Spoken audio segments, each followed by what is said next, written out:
Oh, what up? What up? What up? What up? You are watching the Juggalos Show. Woo, woo.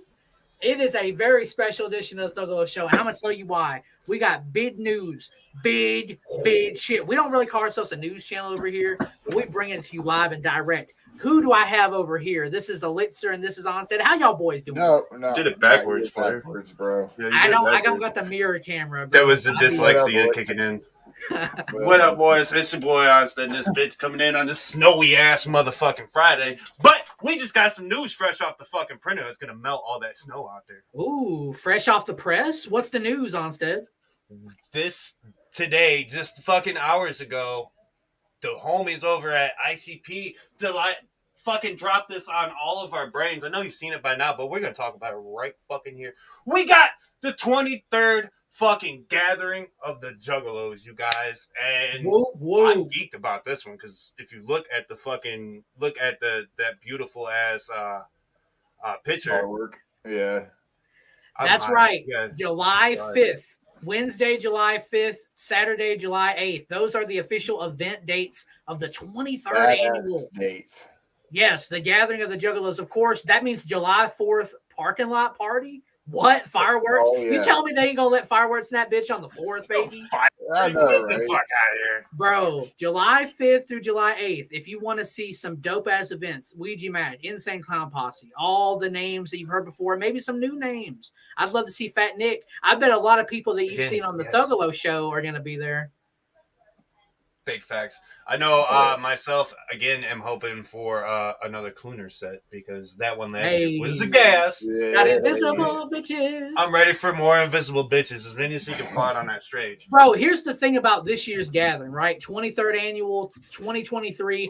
You notice it's the Wicked Clowns from Outer Space Tour. Now, some of you people might remember right before the COVID hit in 2020, this was going to be the world tour. They were going to do the world tour, the Wicked Clowns from Outer Space Tour, but of course the world fucking stopped and COVID-19 got hit. Shut down. It was going to be a world tour. They were going to go over to fucking Luxembourg and fucking UK. We're going to talk about UK here in a moment. They were going to go all the way over across the pond and shit, playing in Spain and Italy. That shit got axed, but bro, get here. July 5th. Get at the Gathering of Juggalos. Of course, Legend Valley, like always. I love Legend Valley. That's home. That's home. For everybody wondering where the gathering was going to be. Like you see every fucking year. It's at home. You just know that it's at Legend Valley because Steve loves us, and that's where we're going to be. No, I'm glad it's back. I think there were a smattering of people thinking Nelson Ledges maybe was going to get the gathering, but hey, we know the dates. All those Juffs out there, they're like, I want to go to the gathering, but they really don't. They just say that shit. They don't really mean it. You send them this photo and say, hey, July 5th, motherfucker, that's when the gathering is. Get your ass there. But you have no excuse not to be. Yo, ELIXIR, are you looking forward to it coming back to Legend Valley? Oh, yeah, man. I mean, not only is it in my backyard, so to speak, you know what I mean, only an hour away from me, but like, I mean, like you said, it's home now. Like we have gates, we have the gates that say whoop whoop, that fucking greet us when we get there. You know what I mean? And there's nothing like that feeling. Who else is gonna let us do fucking the shit that we get away with? Let's be real.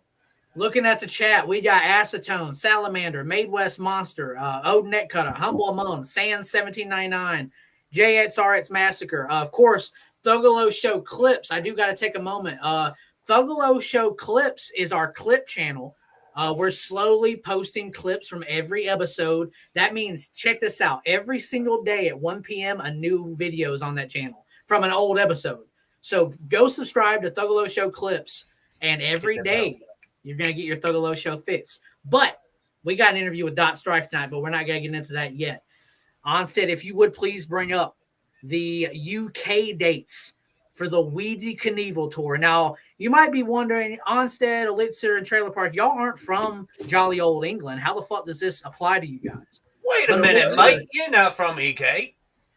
right. But ELIXIR, how does this tour, this UK tour, pertain to yourself? I mean, it pertains to myself because me and the homie HERM are going to be jumping the pond. We are going to be attending that March 11th show on the Off the Cuff in London. You heard it right. ELIXIR and our director, our manager, HERM, the homie HERM, ELIXIR. They are both gonna there it is, the passport, baby. Look at that. Man, that looked like a jail ID, son. Look at that photo. The passport. I can only take one type of photo, unfortunately. ELIXIR, were you ever worried the passport wasn't gonna make it in time? I mean, yeah, like obviously, like they're like, oh yeah, I could 5 weeks. It's typical. That's what they said. Typical 5 weeks. And I mean, come on, like I don't know what the fuck they're gonna find. Thank God we got rid of those felonies just a couple days ago. Right. ELIXIR, yeah, bro. ELIXIR, I think it's so fresh that on behalf of the Thuggalo show, you and HERM are gonna get on a Harley and fucking jump the pond, bro. That's huge for the Thuggalo show. Huge for Have you ever been over there? Have you ever been in the UK? You haven't, right? No, obviously not, man. I ain't never even been on a fucking plane. Damn. The biggest jump he is taking. He's taking the biggest fucking jump for his first fucking flight. That's respect right there. That's so huge. We got more dope people in the chat. I see Odenet Cutter, Trailer Park Gang, Acetone is in here, Humble Mon again, Zetro, bro. Everyone that's joining the chat tonight, thank you so much. It's going to be an excellent show with Strife as we talk about this I Am Applebee's album or whatever it's called. Gas. But gas. I have a personal announcement that pertains to the U.S. tour. So, ONSTED, if you would pull up the leg of the Ouija Knievel United States dates, I am going to let the Thuggalo show know that the Trailer Park Cinderella will be in attendance at the Las Vegas show that is going to be held at the Dive Bar on April 8th. I will be in Viva Las Vegas, baby. I heard that's where Ouija Matt's from, so I figured if ELIXIR's going to jump the pond to the UK, I'm going to jump the pond to Ouija's old house in Vegas and fucking pull up because Ouija, I'm going to walk to Wasteland, basically. I've never been in Vegas, and I'm going to be there. Yo, I am Apple Tree. But, yes, I will be in Vegas, Cold-Blooded. We interviewed Cold-Blooded last week. He will be opening that Vegas show. He was on the Thuggalo show last week. Frankie Goldie was on the Thuggalo show 2 or 3 weeks ago on the Zena Juds 2, and he's going to be on that show as well. So, yes, I will be in Vegas. San1799, you're going to be here every Friday night, bro? Oh, that's great, man. I love seeing reoccurring names. Jessie Jane, she's been a Thuggalo show model for us. But, yeah, I'll be in Vegas. Come see me. Come say hi. ELIXIR will be in London. So, if you want to eat some crumpets shout out to all the chips. motherfuckers that are going to get to see fucking Ouija in Atlanta on 420. That's going to be a hell of a good show, man. Yo, shout out Atlanta, GA, bro. I love it. Right? Anyone in the chat, that's going to be attending the UK or the USA tour, let us know what shows you'll be at. Like, I think Acetone's going to be in Tampa. I think he said on Twitter. So I know Humble said he was going to be at the VA Beach show performing. Oh, Acetone says he's going to be at a few. Hell yeah. So shout out to all the Thuggalos. ONSTED, you're going to be attending a show yourself, right? I am. Here coming up in the next week or two. Very soon. I'm going to one alumni of the Thuggalo show and one hopefully we'll be seeing real soon around here. But he's in the chat right now. Zitro and fucking Cluner will be gracing the stage together here in Michigan. So I'm going to go pull up on that one and enjoy my fucking self there because I know that's going to be a fun fucking show. Yes, that's a hard fucking line. Cluner, Thuggalo show alumni, Cold-Blooded, Frankie Goldie. Fucking, I don't know who's going to be opening for the London show, but could be somebody that's been on this show or will be on this show one day. We never know. Pretty much all we can say is there's Thuggalos going to be at a lot of these fucking shows going on here and abroad. So keep your eyes open. And we got another thing. Last night, Ouija Matt just dropped a new single from Detritus. Dead Zone is upon us. I streamed the fuck out of Dead Zone last night, preparing for tonight's show. What a fucking banger. I'm excited for Detritus. And that's just a tip, dog. And Yeah, I that's know, right? to try this, man. No, real shit. Like, ELIXIR, have you heard it yet? Did you check it out? Oh yeah, dude. I've listened to it 3 times in a row. The first time I put it on, dude. Right, as soon as I seen it, I fucking was banging that shit. All right, repeat. All right, one more time. I got about like. I was like, man, are we gonna 15 do a minutes reaction at to break. this? I was like, are we gonna do a reaction to this? Because I can't. I'm just gonna listen to it now. I can't. I'm excited. Oh, There yeah. needs to be some more Thuggalo reacts. I feel like we need to see some more of them hoes coming up here in the near future. Right, we got one in the cook. We got one cooking. Yeah, one that's Right, cooking currently. right now. They're always dope shit, man. I just messaged Strife, Strife brother. Whenever you want to hop on here, we are ready to get this interview. I hate the word interview, and I'll tell you why. Because I feel like on podcasts, it's always like, oh, come do an interview. But it's like, bro, I feel like if you go back and watch the Thuggalo show, it's much less of an interview and more of like entering you. Chop it up, Setson. It's just chopping it up, you. bro. It's like, said yeah, entering you. I'm with that. Like, and the thing about Strife that's so interesting is there's a lot to ask because this bro is a former, not a former, I don't know why the fuck I even threw that out there. He's a pro wrestler. Like, he wrestles. He takes bookings to wrestle. Like, this man does a little bit of fucking everything, man. Everything. Jack of all trades. So I'm very excited. He brought quite a crowd tonight to the Thuggalo show. I know a lot of people were excited to have him on. And I think that was another bucket list, guys. Like, when we started the Thuggalo show in our head, there was like a loose list of names. And, of course, Strife was on that bitch at the beginning. So, undoubtedly huge to have Strife on the show tonight. I do want to point out this. ELIXIR, do you have your cell phone by you? ONSTED, yeah, do you have your cell phone by you? Can you call 702-845? Hey, shout out Lil Filthy.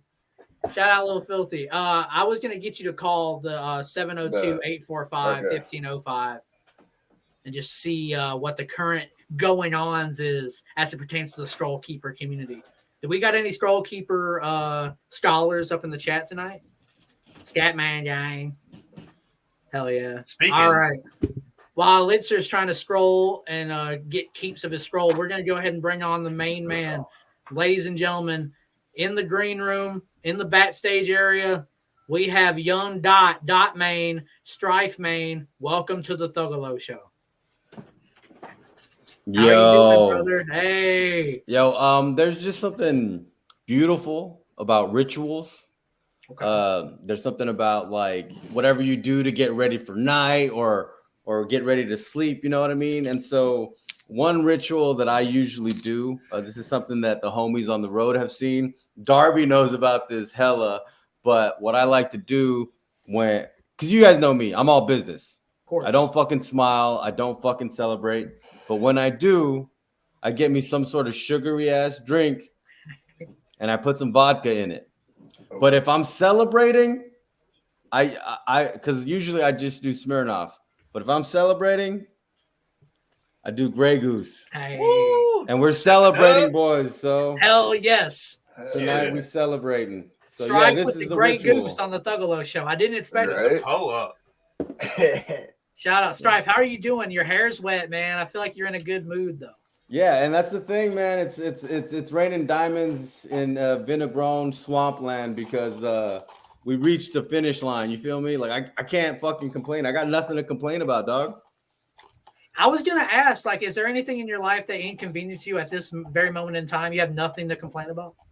I mean, there's always shit to complain about, but most of the shit that I have to complain about, like Violent J said, it's nobody else's fault but mine. So I'm trying to have like a good perspective on shit. If I have something to complain about, it's probably something that I did. You feel me? Like, only thing that I can complain about is having to pay rent, but all of us got to pay rent, baby. Are you big on accountability and understanding that like you create your own shit sometimes? Like, it's all on us at the end of the day? Yeah, man. And it sucks, bro, because like it's easy to play the victim, but like life's hard. Be harder, bro. Do you think you've developed that mindset ever going through pro wrestling and coming up in that lane? Do you think that's helped you develop that? Or have you always had that mind state? Man, it's funny, bro, because there's a lot of dudes in this rap game that are bitch made, bro. And it's just what it is, bro. Like I see a lot of people, like half of the killers that you guys see in the underground are bitch made, and they couldn't hang with the shit that I've had to go through this year, bro. This year was the hardest year of my life, and I just persevered, bro. I was talking to my boy. You know what one of my first memories is? Like, do you know how, like, as a child you gain consciousness? You know what I mean? Before you're just like, you know, like you're just a baby, but then at some point you remember you gain consciousness. Right. Do you want to know what mine was, bro? What's that? Was a fucking homeless man running into our house with a knife, screaming, "You guys need to hide me from the police." And my mom just yelling, scared out of her fucking mind that like this is the end, bro. That's one of my first memories, dog. And so like I'm just built different. I'm just fucking built different. And then so on the wrestling thing, bro, I don't know how many people know this, but I'm trained by Black and Brave Wrestling Academy. That's Seth Rollins. Seth Rollins ran a school, bro. There was this moment. You know, it's a 3-month school. There was this moment in like week 3 where I'm doing these burpees and they're yelling at us. You know, they're not babying you. They're just making you're going through hell, right? And they're yelling at us and they're like, "Yo, what did you think was going to happen? Did you think you were just..." And Seth said, "What did you think was going to happen? Did you think you were going to pay $3,000 to come hang out with the WWE World Heavyweight Champion?" Because this was that time, right, when he was champion. He said, "Did you think you're going to pay $300 to become to come hang out with the heavyweight champion? No, go the fuck home," right? The first day we're there, it's at this gym. It's not at the gym anymore, but before it was at this gym. It had a glass door, and it had one of those huge garage, doors to let cars in or whatever for gyms, right? It's this huge ceiling, blah blah blah blah. But the thing they tell us on day 1, bro, is they say there's a glass door and there's that big ass door. If you guys want to leave, you can take one of those doors. But when you take that door, don't ever fucking come back. They didn't say don't ever come back. They said don't ever fucking come back, right? And so I fucking was bred by Black and Brave Academy. Black and Brave Academy turned me into a fucking man. You feel me? I was a child before. And so I have, I see these guys making excuses in our scene that like I see motherfuckers that are like, "Oh my God, I just got done with tour and had to, spend some time, blah, blah, blah, doing this and that. But big things are coming, bro." You know what pisses me off is when people are like, "Big things are coming, bro." Me too. If you follow me, big things are constantly happening. Do it. I don't have to tell motherfuckers that big things are coming. You guys know what's going to happen next week, bro. I'm going to drop another music video. What happened the last 5 weeks, bro? I dropped a fucking music video because I don't make excuses, dog. So, no, I'm not bitch made like half of these guys, bro. I've never got in a pro wrestling ring and took a bump. I can't sit here and act like I tried to enter the Cody Rhodes school back in fucking 2020. Right. I do want to get into that with you. Right. Because you do have an experience with that. I want to come back to wrestling because I know not everyone in the chat is a huge wrestling fan. I know I am, and ONSTED is. But I do want to talk about other things. I do want to get back on wrestling, though, however. Well, let me throw this out. If it's cool with you guys, because I know how long some streams go, one thing that I like to do is, like, exhale and just, like, relax. Like Goldust, the brother of the greatest wrestler of all time. Fuck you. And just like, yo, we have all night, bro. We have all night to just talk about shit. We don't need to be in a rush, man. But go, keep going. We got all night to talk about wrestling. Absolutely, bro. Because there's a lot of things I want to ask. Because like you do a lot of things. I alluded to it on Twitter when we promoted you for the show that you drive the bus, you do the merch, or you sell the merch at the merch booth at the show. Sell the shirts, drive the bus, you're on stage, do a little bit of everything. I will say this because I appreciate that, but on Wicked Warlords, I probably drove maybe 30% of the time, and then Chunk and KB drove the other % of the time. So shouts out to them but yes, definitely. No, I mean, like you obviously deserve your flowers. I don't ever Thank want, you, man. you Thank know, you. like That's I why don't they're want it here, to bro. go unnoticed. Like I think people need to know this because people in our scene, they love Chapter 17, they love Ouija Mag, but I think it's important that there are the people like me, ONSTED and ELIXIR, who know who does what as it pertains to shit. But there are some people that love Chapter 17 and don't really know who DJ Chunk is. They don't know who Right. Kev Buckley Right. is. And I think it's important that people do know. And you We are a shine spoke light on that on wheel. we shine light on every piece of the working fucking puzzle. Yeah, man. You Yeah, said sure. I got Thuggalos screaming "God is dead." Was that the hardest shit you ever wrote?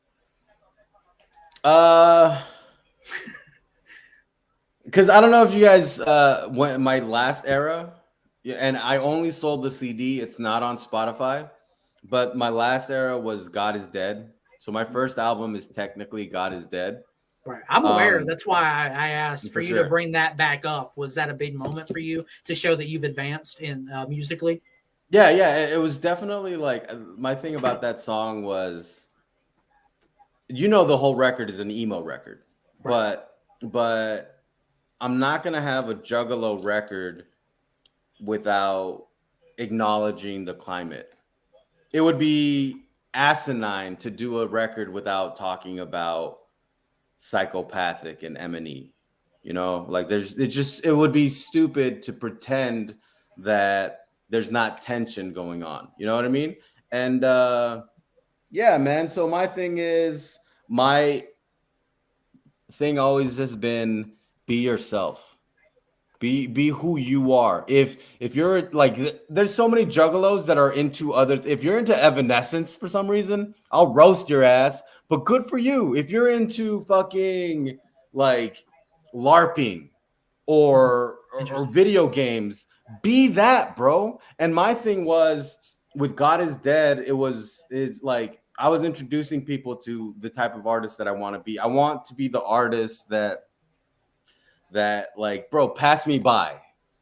You know what I mean? Pass Me By is this amazing record that we could talk about, like the spirituality of it, or you know what I mean? Or we could talk about records like Dumpin', you know what I mean, and what that means for riders. You know what I mean? The beautiful thing about this Juggalo culture is there's different. Let's call them chapters. You know what I mean? There's different chapters. You know what I mean? And for me, it was like expressing the chapter of the spirituality of this shit. And Jiggy Fresh, my boy, we were recording the music video for Abandonment Leaf Orange, which is a God is Dead exclusive. It's not even on Spotify. It's only on the CD, which is out of print. So it's there's that. But we were filming the music video for it, and we're getting B-roll, and you just have Jiggy with his God is Dead hoodie. He's like, you know what it is? God is dead, but I'm good though. And for me, 3 years ago, that wasn't possible because I'm an emo kid. I'm a fucking emo kid. And to have hard ass, like Jiggy will drop a motherfucker. Jiggy will drop a motherfucker if you say the wrong thing. You know what I mean? He's a thug.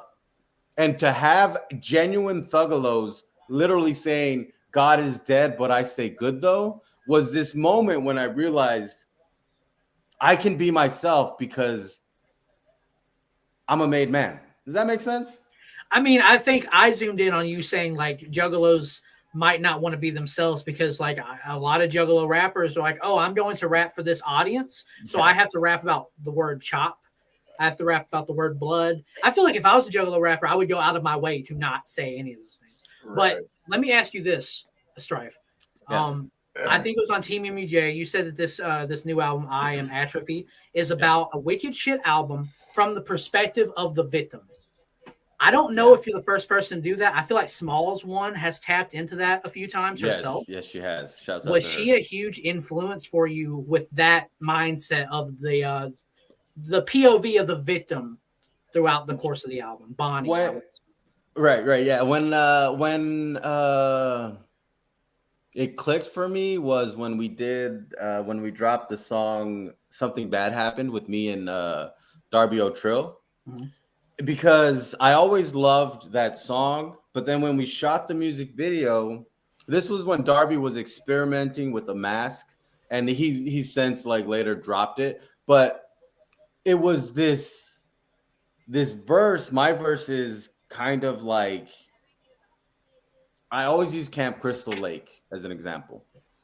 That person leaves Camp Crystal Lake and they're fucked up, right?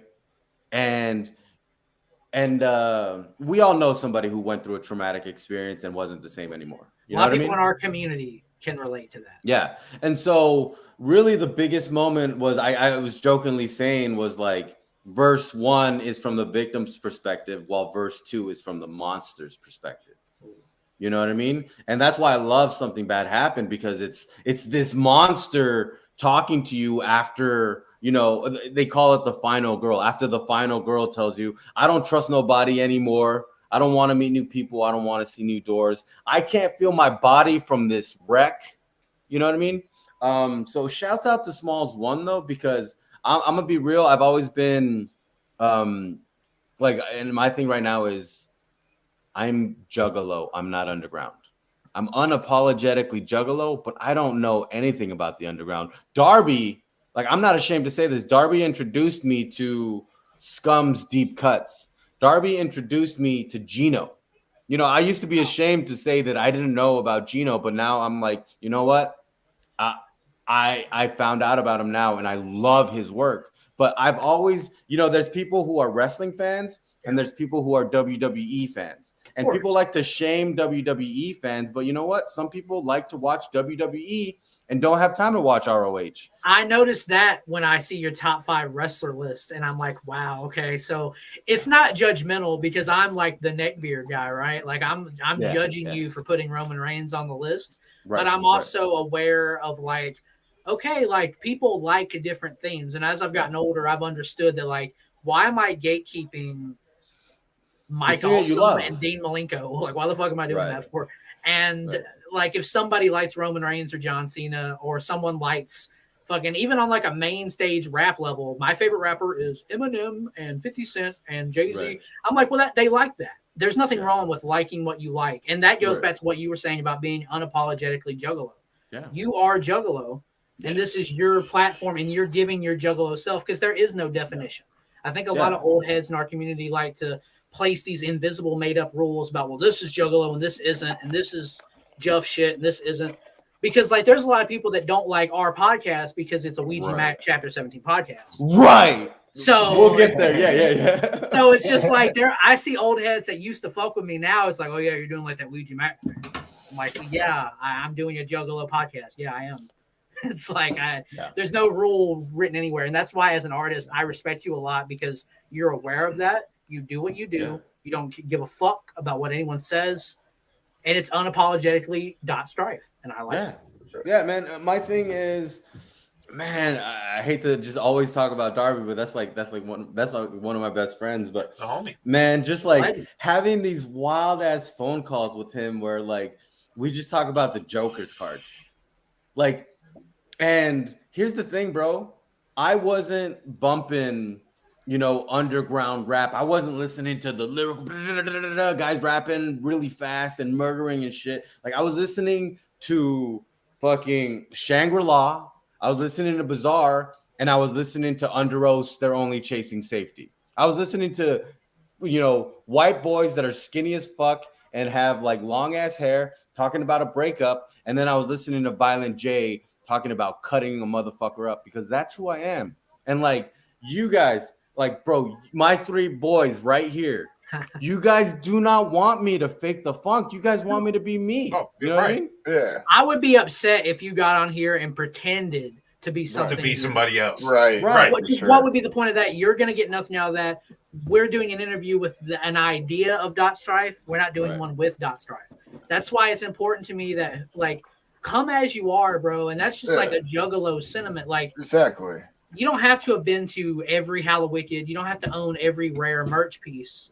Like, just come here and be a Juggalo, bro. Like, I was gonna say, not being yourself is probably one of the most un-Juggalo fucking things there is. Wild. Yeah, like that's when I see someone that's trying to, because I feel like people see me with like clout goggles on. They're like, oh, he's putting something on. I'm like, well, bro, I'm putting on a show. It's a show. Right. I'm putting something on. If I get up on here in my regular get up and I'm all lumpy, like, we're doing so Strife. What were your inspirations true story. Like, I don't Who want do to you do want that. to work with? Like, and I don't want to do that. Like, I Right. just want to do something fun. And like, that's unapologetically Thuggalo show the way that I'm Atrophy is unapologetically Strife. Exactly. But to go into I'm Atrophy, I have to ask this. I wanted to know, like, the album is very dark. It's like a very dark album. Like, Bonnie is like a character that I feel like we follow the entire duration of the album. Did you have to get to did you have to get into a certain headspace to capture the emotion of that record? Or is this like a baseline, like you exist on that headspace and you're just letting it out into the MP3 form? Like, how is this? I say this a lot, and people have heard me say this before, but a big part of all of this was conversations that I had with Frankie Goldie around the time that my song The Quest Sunday came out. And my thing with Frankie is he will give me criticisms and I'll be mad at him for 2 days. And then on day 3, I'm like, okay, maybe I need to consider what he's saying, right? And so he gave me a big criticism. He said, you know, you don't have to tell people what you went through, but people care about you and they want to at least know that you're trying to open up. You don't have to tell them this XYZ happened, but you can at least let them know that you're getting closer to them and trying to tell them what happened the best way that you can. Subtlety is always going to go the long way with the people who give a fuck, because they're going to look into it on their own. If you just spill the page about what you've been through, then a motherfucker might be like, yeah, I've been through that. My husband beat me or some shit. Like, if you just say what, like, you find a way to say it without saying it, and like, then it's a deeper meaning. And then like people can run with that with whatever, bro. They might even conceptualize something else from what you're saying. Because I know my experience isn't uniform, and my thing, I have never met a human who's gone through my thing because of the specifics of my thing. Because the specifics of my thing is almost like Fight Club. You don't talk about it, right? Like anyone who's been through the thing doesn't talk about it, right? But the biggest thing was Frankie telling me, how do you tell these people that? And so the whole record is me trying to be better about sharing with my community. And I'm so glad that you get that it's a journey for Bonnie, because the last like verse or whatever in the record before the last song is Darby singing, this cold, wet body, this cold, dead body belongs to me. And in my head, it was always after you're in the water and Jason is about to kill you, but you have a gun, so you shoot him. And his brain fucking explodes. And then the music starts playing and the credits roll. And everybody sees the credits, but you're still in the water. And your feet are still like cold. And you can't really walk right because your shoes are wet. And you're walking away from the water and your body hurts. But you're still alive. You know that you made it. You know that you're going to live another day. But you have this cold, dead, wet body, and it belongs to you, but you lost everything, and all you have is your body. You feel me? So it's so fucking fresh that you realize that it is Bonnie's journey. You feel me? No, 100%. Like, to go into Frankie Goldie with the song "The Unsuspecting Wife," like you listen to it, it's like, oh, this is a story of a successful, independent businesswoman that went missing. And, you know, she left like this disturbing ass voicemail. And she basically, the gist of it was that nothing is real. Your life is not real. This is a simulation. Of course, bro, that fresh guts on the ceiling, Carnival of Carnage reference that you just interplay and interwove into that bitch is so beautiful. That might be my favorite song on the album, personally. Dirt Grows Nothing with Darby's up there as well. I think one of the cool things about what my friends and I are doing, you know what I mean, is if you're really in the thick of it, if you're genuinely bleeding Juggalo, then you don't have to scream it out. You don't have to be like, hey, did you get the reference? You just put it out there And bro, okay, let me switch it up a little bit. We were at a show in Chicago, and my boy is there, and then his ex was there too, right? And I see him, he's kind of like down a little bit. He's kind of like beaten up about it. And I run up on him and I grab him and I'm like, hey, bitch, I heard you was fucking on me. And it's funny, right? Because all four of us know that that's a reference to Black in Your Eyes, right? Right. I don't need to say, hey, you need to blacken that bitch's eyes. I don't need to say, I just need to make the reference. And my friend who is bleeding the same blood that I do will get the reference. You know what I mean? And so that's what I love about these tracks and working with Darby, hanging out with Hex, hanging out with Ouija is because we bleed this shit, we don't need to yell it out anymore. We just need to say it to our family and they'll get it. Also, let me get, I saw you hitting that junta. Let me get my pipe. While Strife gets his pipe, I went to Twitter asking people like, hey, do you want to ask Strife something on the show? So when he gets back, I will ask some of these tweets that we got. Strife, can you hear me? I do want to say real quick, though, before you, I was going to say this album, though, man, for me, it definitely itched like a fucking weirdness or a strangeness that I've been fucking craving.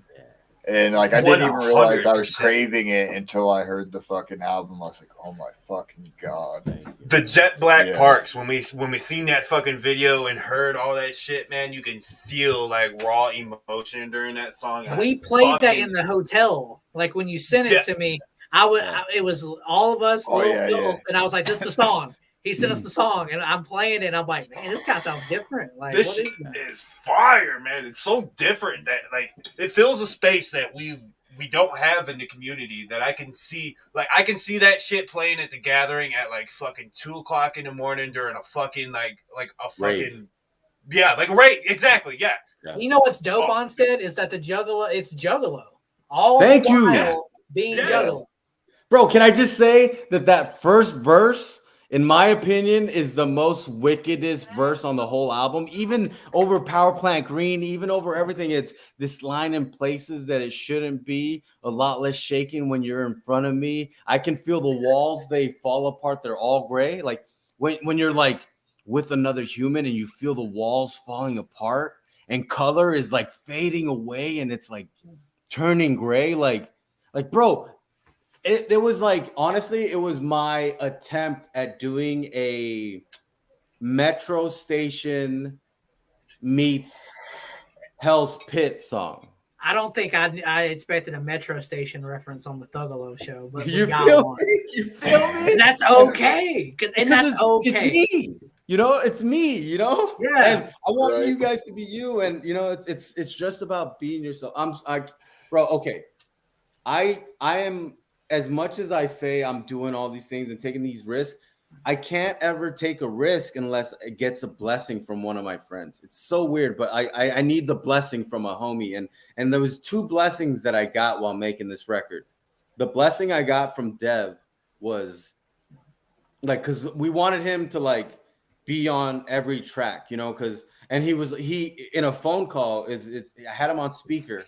It was me and Maisie and Dev, and he was like, yeah, no, I understand that. And I can send you some guitar solos if you want, but you have Maisie right there. Why don't you guys have some fun?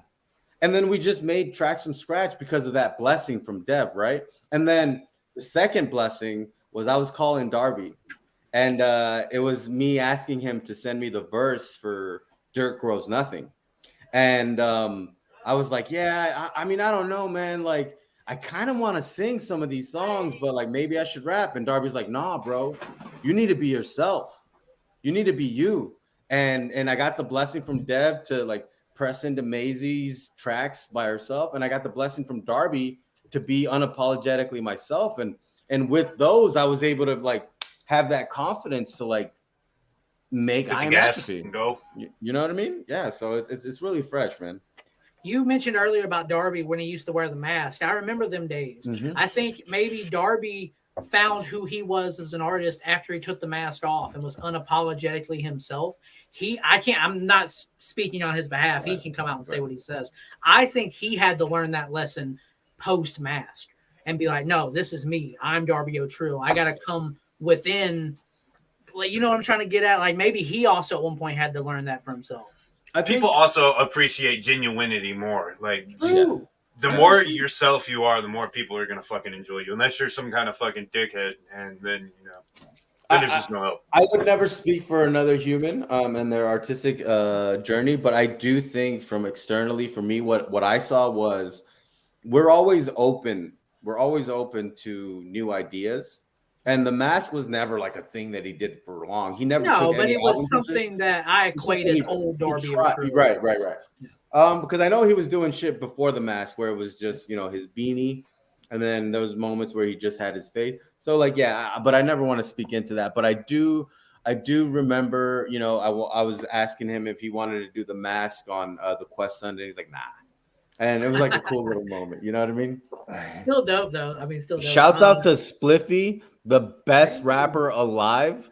Like, people ask me who the best rapper is. It's Spliffy. He gave me this lighter when, because like, I accidentally had it, and I was like, yo, like, what's your address? Let me mail this to you. And he said, no, baby boy, I'll get it back when I get it back. Right. So my thing is, I didn't take this with me on the Wicked Warlords tour, and I didn't have a home. Like, for the longest time, I was jumping from place to place, but I didn't have a home, right? You live in LA now, right? Right. I was in LA for literally 4 days, and then I went on Wicked Warlords for a month, right? And I didn't feel like I had a home, right? But I left this here because, God forbid, like it would kill me if I lost this, right? I get back, and I see this lighter, and like, I have a mattress on the floor, bro. I don't have I'm slumming it, right? But I had this, and it let me know that I was home. So shouts out to Spliffy, dude. Hey. I know I suck at communication, but I love you, man, and I miss you, bro. Spliffy is a thuggalo. That was a beautiful story. Hell yeah. Yeah. That's dope. That's dope that you have that sentiment that helps you at a pivotal time as being an artist. Just I think we alluded on like the Cold-Blooded episode last week that like a lot of these artists that people admire, not just in the Juggalo scene, everywhere, they could be sleeping on a mattress on the floor while making these bangers. Yeah.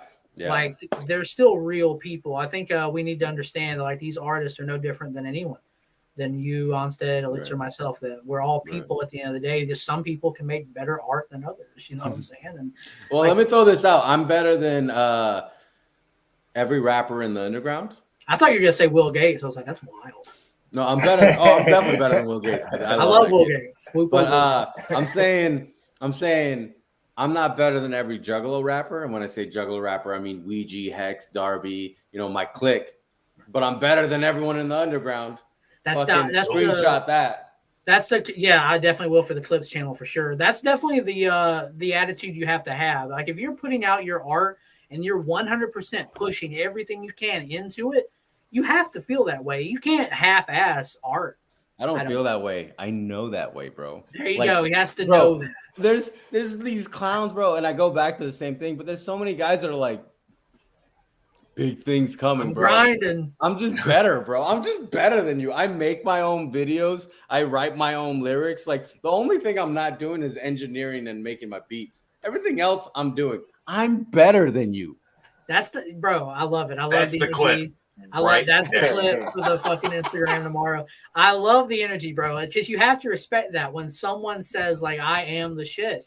What am I supposed to say? I don't know how to fucking drive a tour van. If you don't believe in your fucking self, who's gonna believe in you? You know what I'm saying? Right. 100%. It's somebody said nobody likes a comedian who doesn't think their own jokes are funny. You need to. You know what I mean? Like Chris Rock, when he's writing a joke, he probably thinks, "Oh, this is funny." You know what I mean? Yeah. Like, yeah, you ain't trying to be that guy. Marijuana is great. we went to Twitter. I'd take another bowl. We went to Twitter to ask some shit. I got this from Ashhole. Dope. Shout out name Ashhole. What got you interested in video editing, making music, and wrestling? Loaded question, but we'll start with video editing. Right. Under Oath, the band, got me into video editing because of in 2017 they got back together and they went on a tour and they did these really amazing 59-second video recaps that blew me away. and I always wanted to do that. And so that was like for the longest time that everything that I was doing was trying to capture that feeling. The other one was wrestling. Yeah. So what got you in the wrestling? A particular wrestler or? Oh man, I hate to say this. I really fucking hate to say this. John Cena. No, I love John Cena. If it was John Cena, I'd be proud of it, bro. But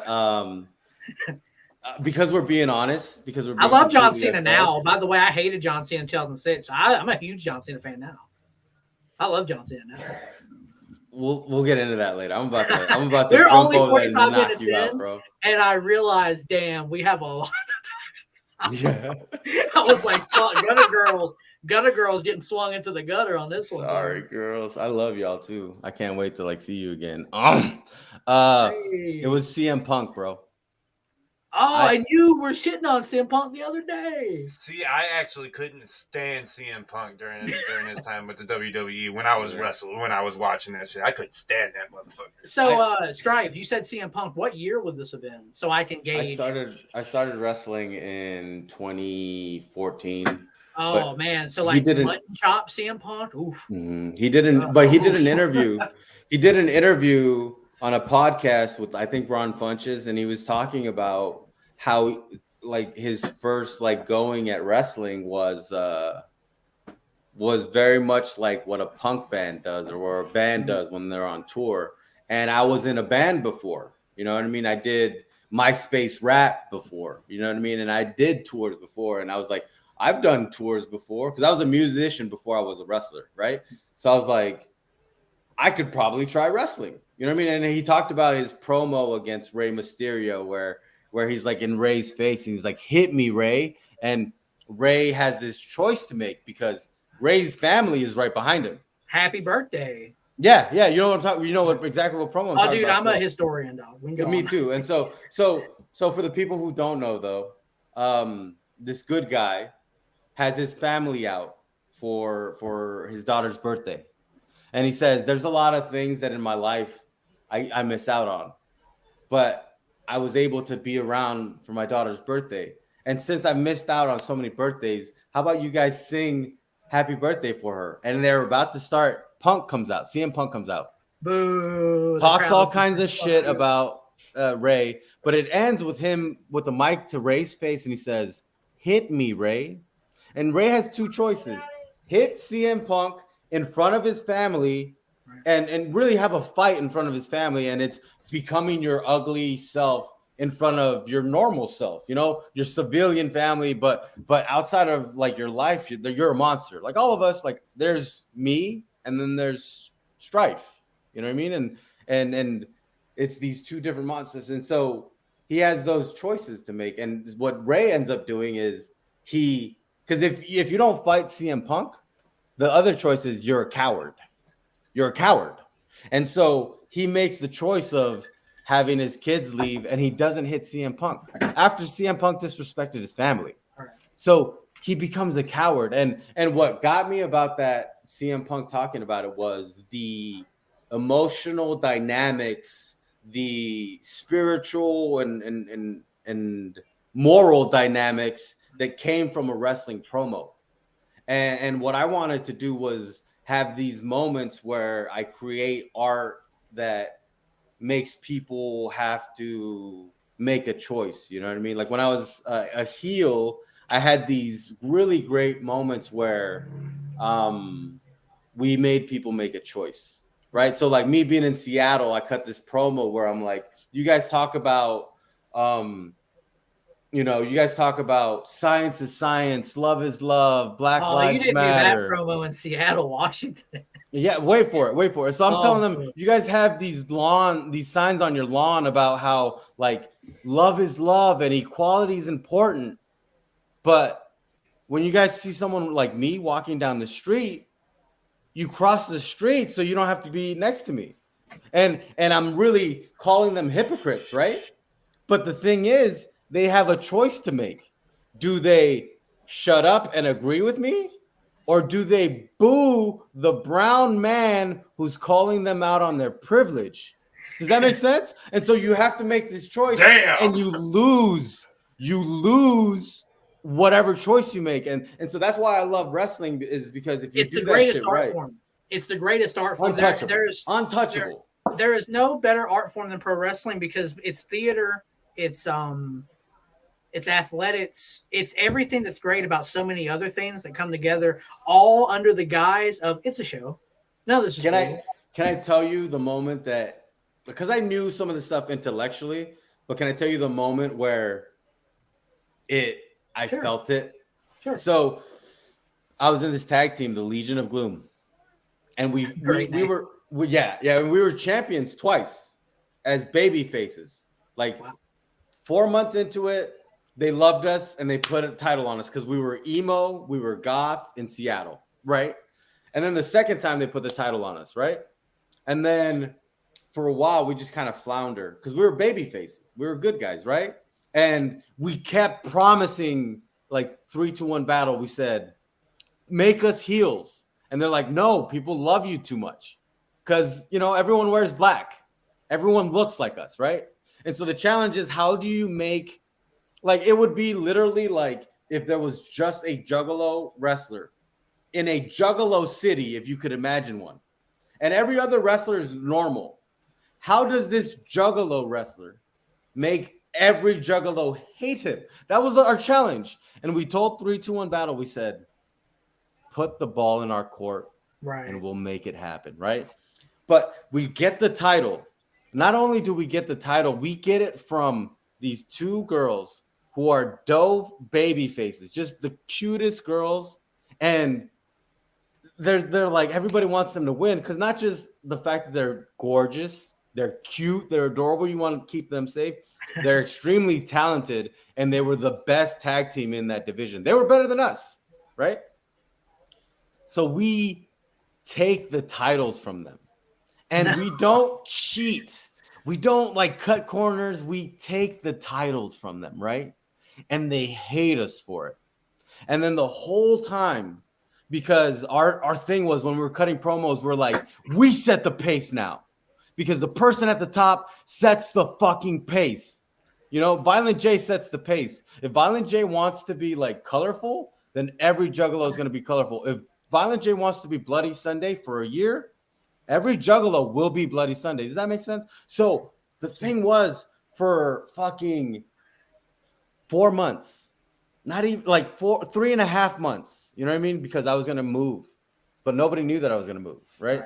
So for 4 months, we set the tone, and the tone is gloomy and sad, and life sucks. And all of you guys are coming to this wrestling show to ignore the fact that you're very privileged and there's people suffering, right?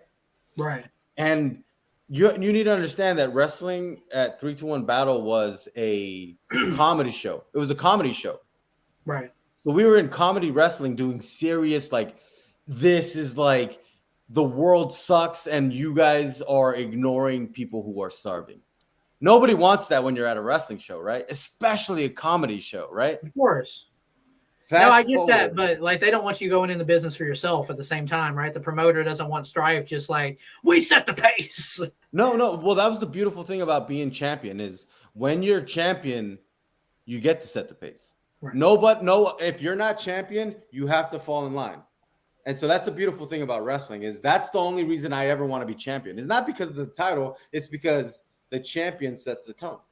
So fast forward to the end of the run. We have this group, this tag team, who, for all intents and purposes, they're not as athletic as we are.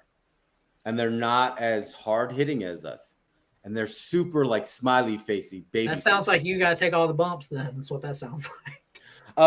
No, it's honestly, to what it sounded like to everyone was we were going to beat the shit out of these guys. Ooh. We were going to beat the shit out of these guys and make an example of them. Because everyone knew that, like, I hate to say it, but everyone knew that the romantic nerds are just not going to come head-to-head to the Legion of Gloom and win because we were on fire. Right. We were undefeated for that whole time, right? So it's a team that's like a few rungs below us athletically, and it's on our fire run. And then the promos that I cut, bro, are like, hey, this team is literally just practice for us.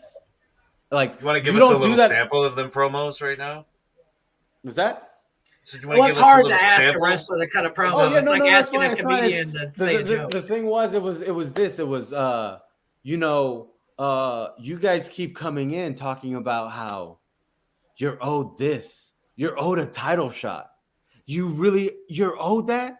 You think you're owed that? Look at what we've done since we started. Look at what you've done since you started. We've changed the tone of everything here. See, before us, everything was colorful. But now, because of us, everything is gray. Everything is dark. So when we see you next Friday at Horror Business, just know that this isn't a fight for us. This is just a practice match.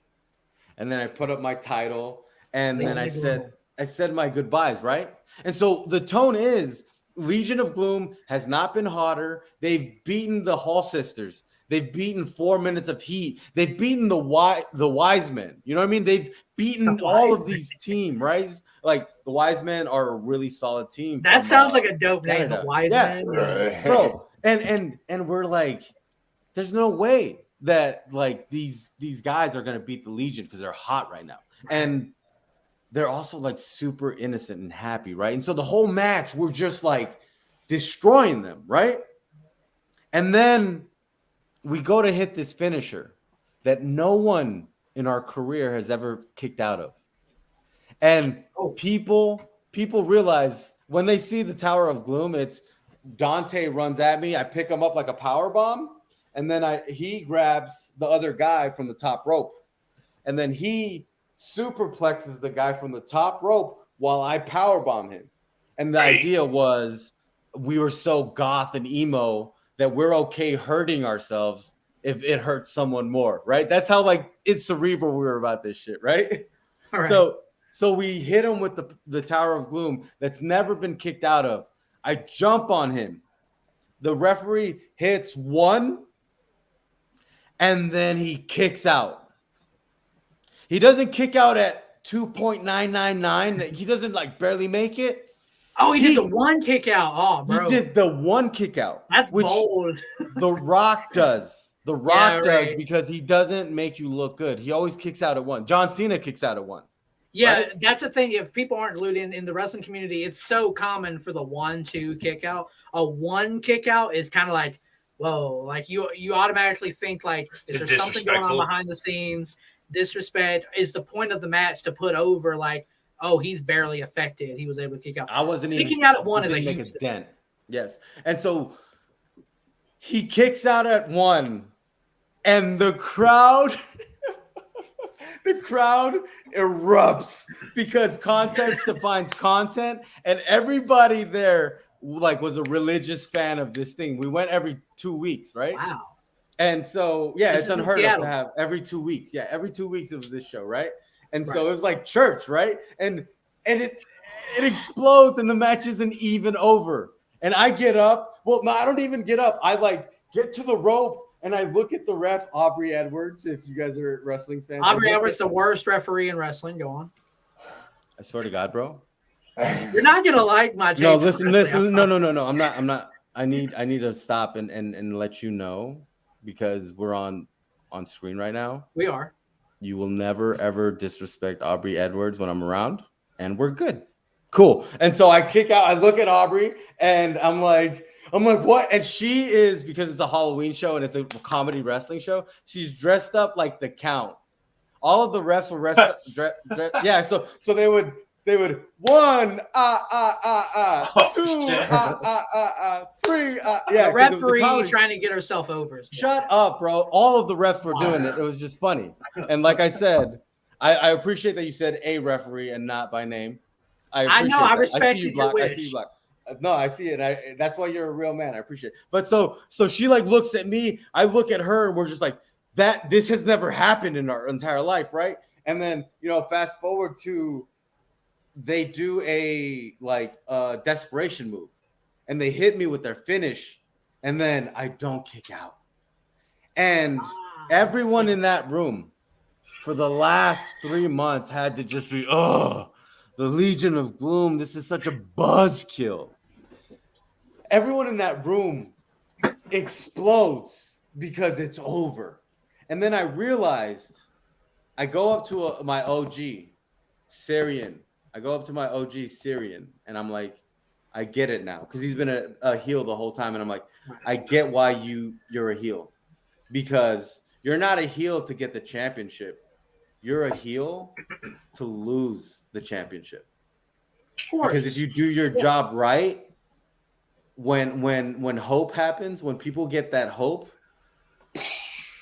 and you gave him that hope, but you gave it to him by being an you're asshole. Absolutely right. Like a heel should know like what their position is to get the babyface over. I think a large reason why wrestling isn't very popular today is because everyone wants to be a heel. Therefore, there is no babyface to get over.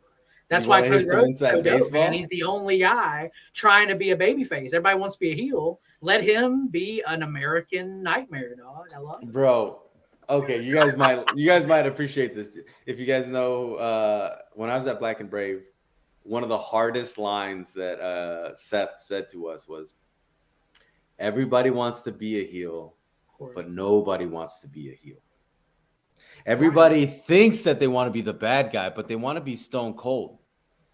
In their head, they think they want to be the heel. cool bad guy. Yeah, yeah. And it's like nobody wants to be the guy that is booed. Baron Corbin is an amazing heel because everybody hates him and they don't realize that he's actually one of the only true heels. JBL is the last heel ever, and I feel like he doesn't get credit. There's never been a heel after. I know you said Baron Corbin, respect to him. He wasn't as over as JBL though. JBL was the last heel. There's never been a heel since 2005. Let me throw out a question, bro. You just said Baron Corbin is not like him because Baron Corbin is not over.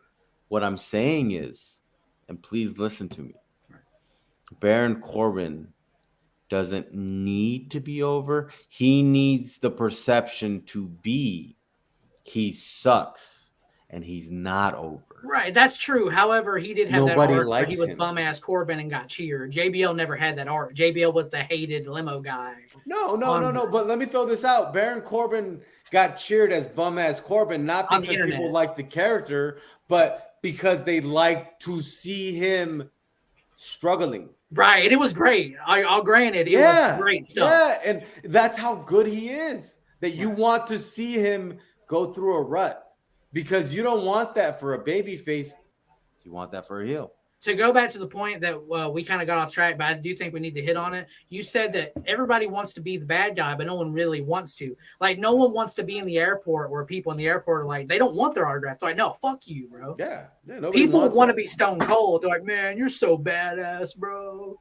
They don't really want to have shit thrown at them. That's one of the nuggets that I got from Black and Brave Wrestling that I'm giving to you guys for free. I had to lose a girlfriend and lose my life for that lesson. You guys get it for free. And only on the Thuggalo show will you hear lessons, bro. That's so dope that you went through the proper training.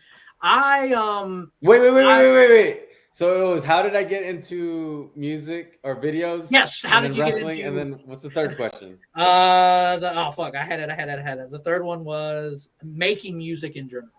Okay. Dog. Because my thing is right now I'm doing my best to be genuinely myself. You're doing good. I will give you the genuine answer. I always loved music. I loved ICP. You know, I became a Juggalo at 2001, like literally a month before Bizarre dropped.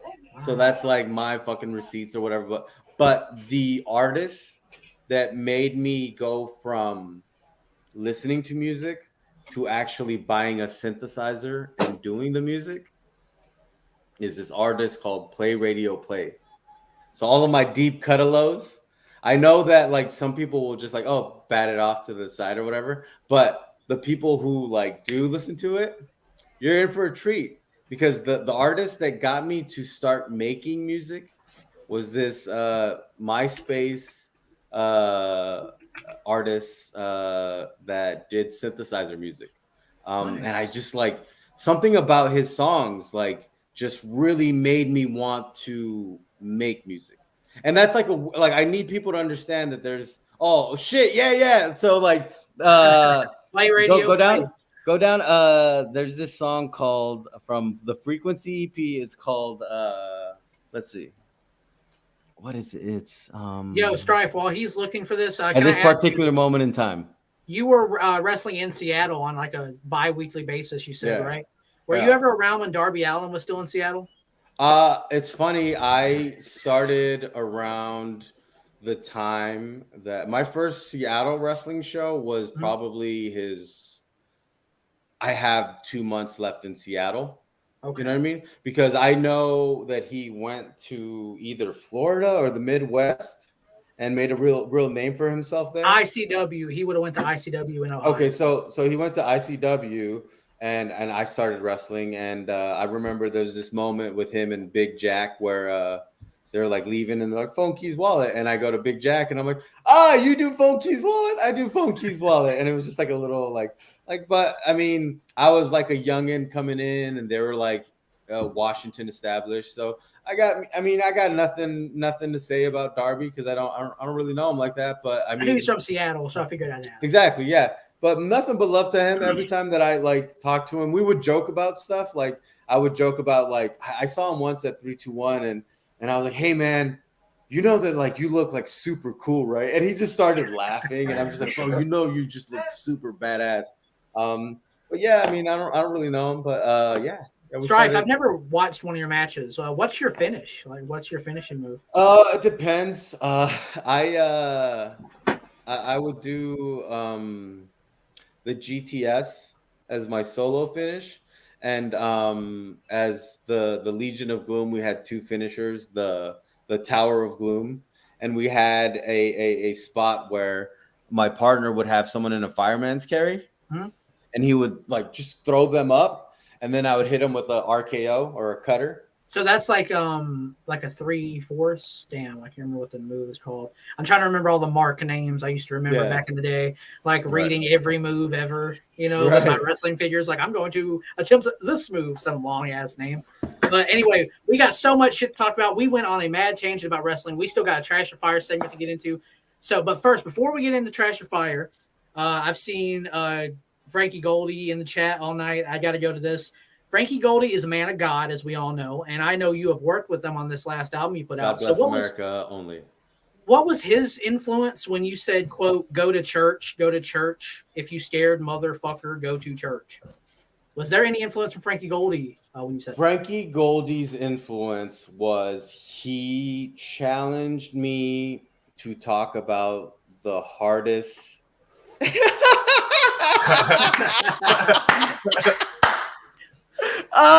shit. He's not our Lord wrong, and bro. Savior, Frankie Goldie is in the chat. I literally snitched on myself by saying play radio play. Like it's over for me. My career is over, but that's how much I love the Thuggalos. I'm going to look into play radio play. I'm not familiar with it. As soon as we're done here, I'm going to actually play it. Please understand. No, please understand that you're going to listen to it and you're like, wow, Strife is gay as fuck, right? And but I listen to Madonna and Sade when I'm not on. Right, but just know what I'm trying to say is that's how much I love the movement that you guys have, that I'm bringing y'all some snitching shit. But yeah, question again. I was saying, did Frankie Goldie have any influence on that line? Yeah. His influence was telling me to, he was like, you're just too vague. Because if you listen to God is Dead, the era, if you don't have the CD, which nobody has the CD, maybe like 40 people have the CD. If you listen to that era, all of it is very vague, but it's also like almost uncomfortably vague. Whereas you guys can listen to I Am Atrophy and know that it's a story about Bonnie. Before it was a little bit too like, wait, what the fuck is going on here? There was no grounding. And the thing that you like about the record is that you know the story. The issue before was there's just ideas and thoughts. And so Frankie was like, you need to consider telling people more and giving them more. And so I went through this moment, Bonnie, my baby mom. I went through this moment in my life, and my Thuggalos, my fucking family, my people that I love. When you go through whatever that thing was, when you like your life changes and you realize that like the world isn't as beautiful as you thought it was, when like nothing makes sense anymore, the idea of church. You realize that people go to church because they're really, really fucking scared. Because it's really easy. It's really easy, bro, for people in our scene, in our world, because, you know, we're not around church people. We're around some dark people. It's really easy for people to say something like, I don't think God is real. It's a lot harder to say, I know that God is real, and I know that I'm sinning, and I know that I'm doing bad things, Right. and I know that I'm going to hell.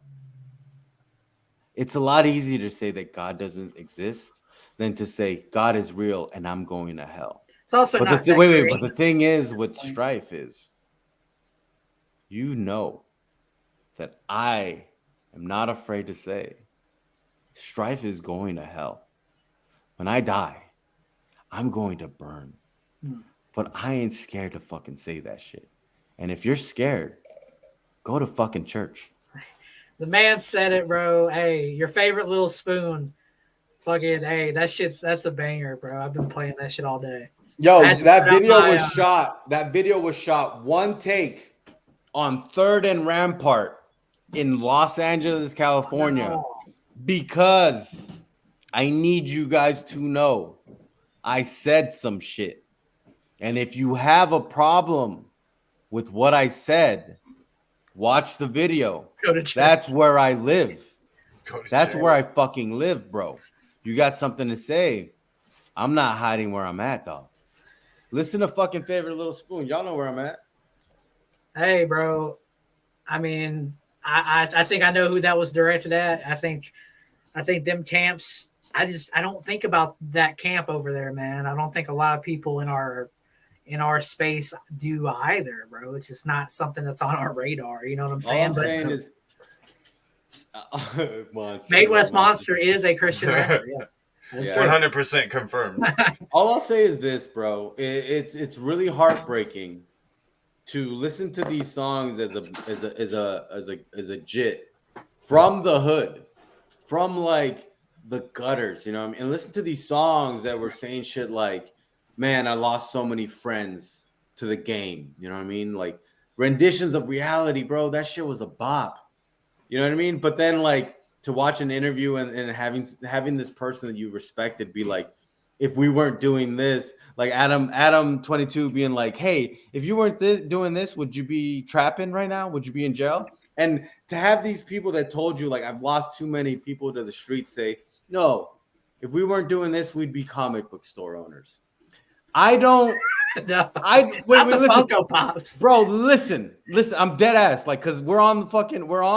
Y'all want to know how I really feel about this? Everyone's always like, oh, you guys are just like invested in this beef because it's someone else's beef. I don't give a fuck, bro. I don't give a fuck about anyone else's beef. My beef is that I believed you. I believed renditions of reality, bro. And then to find out that it was just like comic book nerds that know how to write good. I can't respect you if you just write well. I don't give a fuck how well you write. I want to know that you live that shit, bro. And so, like, Favorite Little Spoon, I've said too much. You have said a lot, no doubt. And bro, let's go. ONSTED, if you would bring up the trash or fire segment, we got a trash or fire segment this week. And y'all know I want to go into.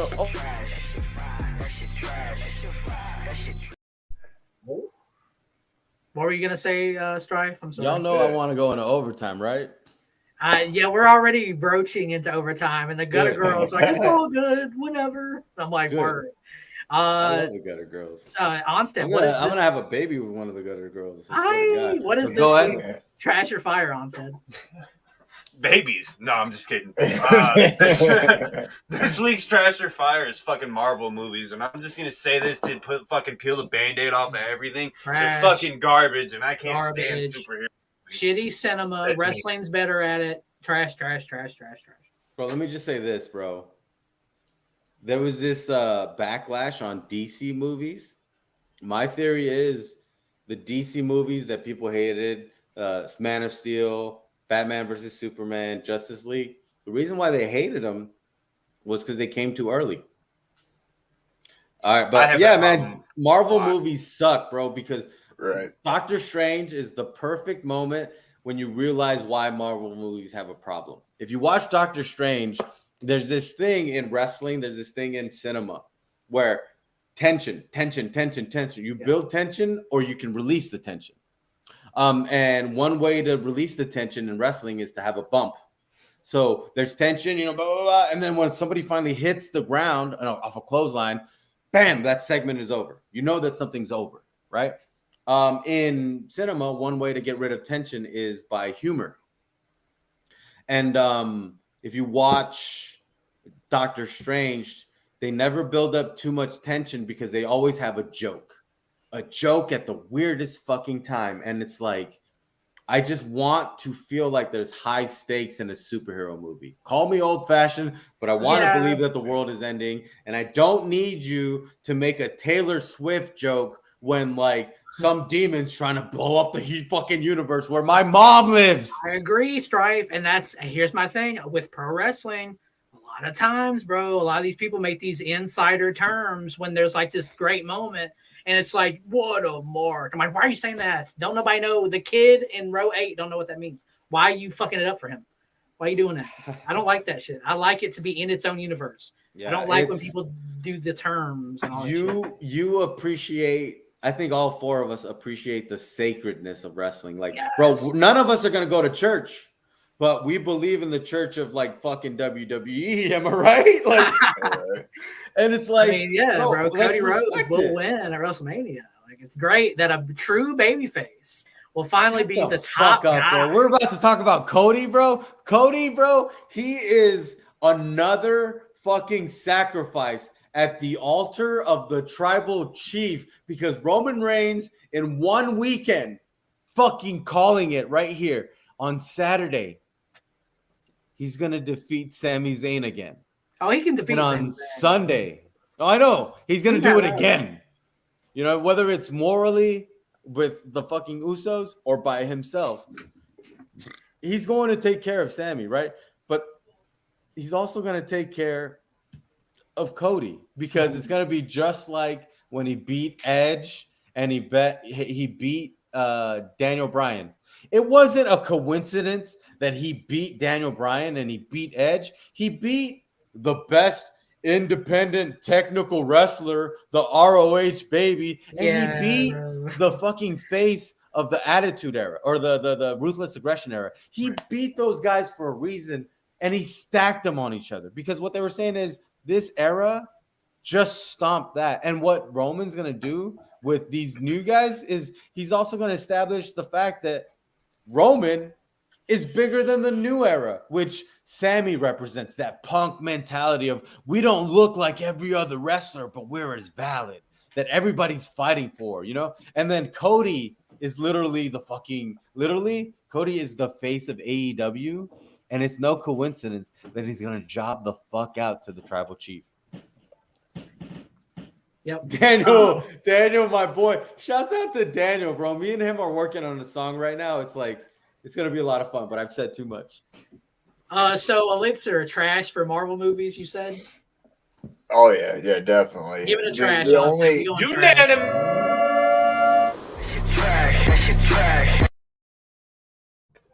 Nah. Unanimous garbage. The only Marvel that isn't fucking trash is X-Men. X-Men Period. I'm talking comics. I'm talking everything. The whole fucking shit.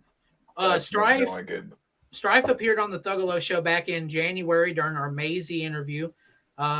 He would reveal the date of I Am Atrophy. He was on this very show. He revealed what day the album was dropping, and he released what would become the song Hella Girl Shit. I wanted to ask Strife when he comes back, are we ever going to expect an AMV, like an anime music video for the song Hella Girl Shit? Because he revealed that on the show. The song Hella Girl Shit you played on the Juggalos show a few months back. I'm sorry, I just turned it on. No, you're good, man. Are we ever going to get an AMV for that? Like we were kind of manifesting that night. Okay, let me throw this out. There is an AMV. So go to Young Strife AMV Concussion Cradle songs. and it's mind-blowing. It's the perfect song to have an AMV for. Yeah, for real. But on some real shit, that's funny you say that. There is a music video for Hella Girl Shit coming out. Like, like I said, I don't fucking talk about and say big things are coming. You guys can just expect a fucking video this week. Yes. Right. Hell yeah. Like, 100%. and please know that every song on this fucking album has a music video. I don't know if you guys knew that, but yeah, I don't fuck around, bro. I don't fuck around. That's what you have to do, bro. If you're trying to get after it and get your shit out, bro, if you can provide a cinematic equivalent to what you're putting out on the audio, I don't know why every artist doesn't do that. I know that seems like a lot, but the more music videos you can put out, bro, like you remember back when the Fuse channel would have like the Eminem takeover, the Beyonce takeover. Yeah. You gotta have a Strife Fuse, takeover. bro. Yeah. You gotta have 6 hours of video. Yeah. Well, and the thing is, it's like, I don't expect nobody owes me anything. No fucking juggalo owes me anything. And so I need to come to them and be like, hey, would you like a video? Would you like a visual assistant to why The New Secret is the hardest song I've ever come out with? You know what I mean? Or why Turk Bros Nothing is the hardest song I've come out with. Or fucking Hella Girl Shit is the most prolific thing you will ever fucking understand. I can't underestimate, bro. Like I don't ever come on this show and we have someone. I will not always put over their shit. Sometimes I'll just be like, "Hey, I'm not a fan. I'm not a huge fan, but you're doing your shit." I genuinely like I'm Atrophy a lot. Thank you, man. That means a lot. I really do. I'm much in fact that I put my Tats Evasion mugshot online just to really put it over. That like, yeah, bro, you really think that you a thug, dog? I was like, facts. Bro, that picture was hard, bro. Like that needs to be your profile picture. I never told you that. You'll get pussy that way. 2015 was a weird time. But Dot Strife, I do have this. Have you ever robbed a bitch's living room because her pussy stank? What's the next question? How much netting have you got at shows only to tell the juggalette afterwards? By the way, I'm just the merch guy.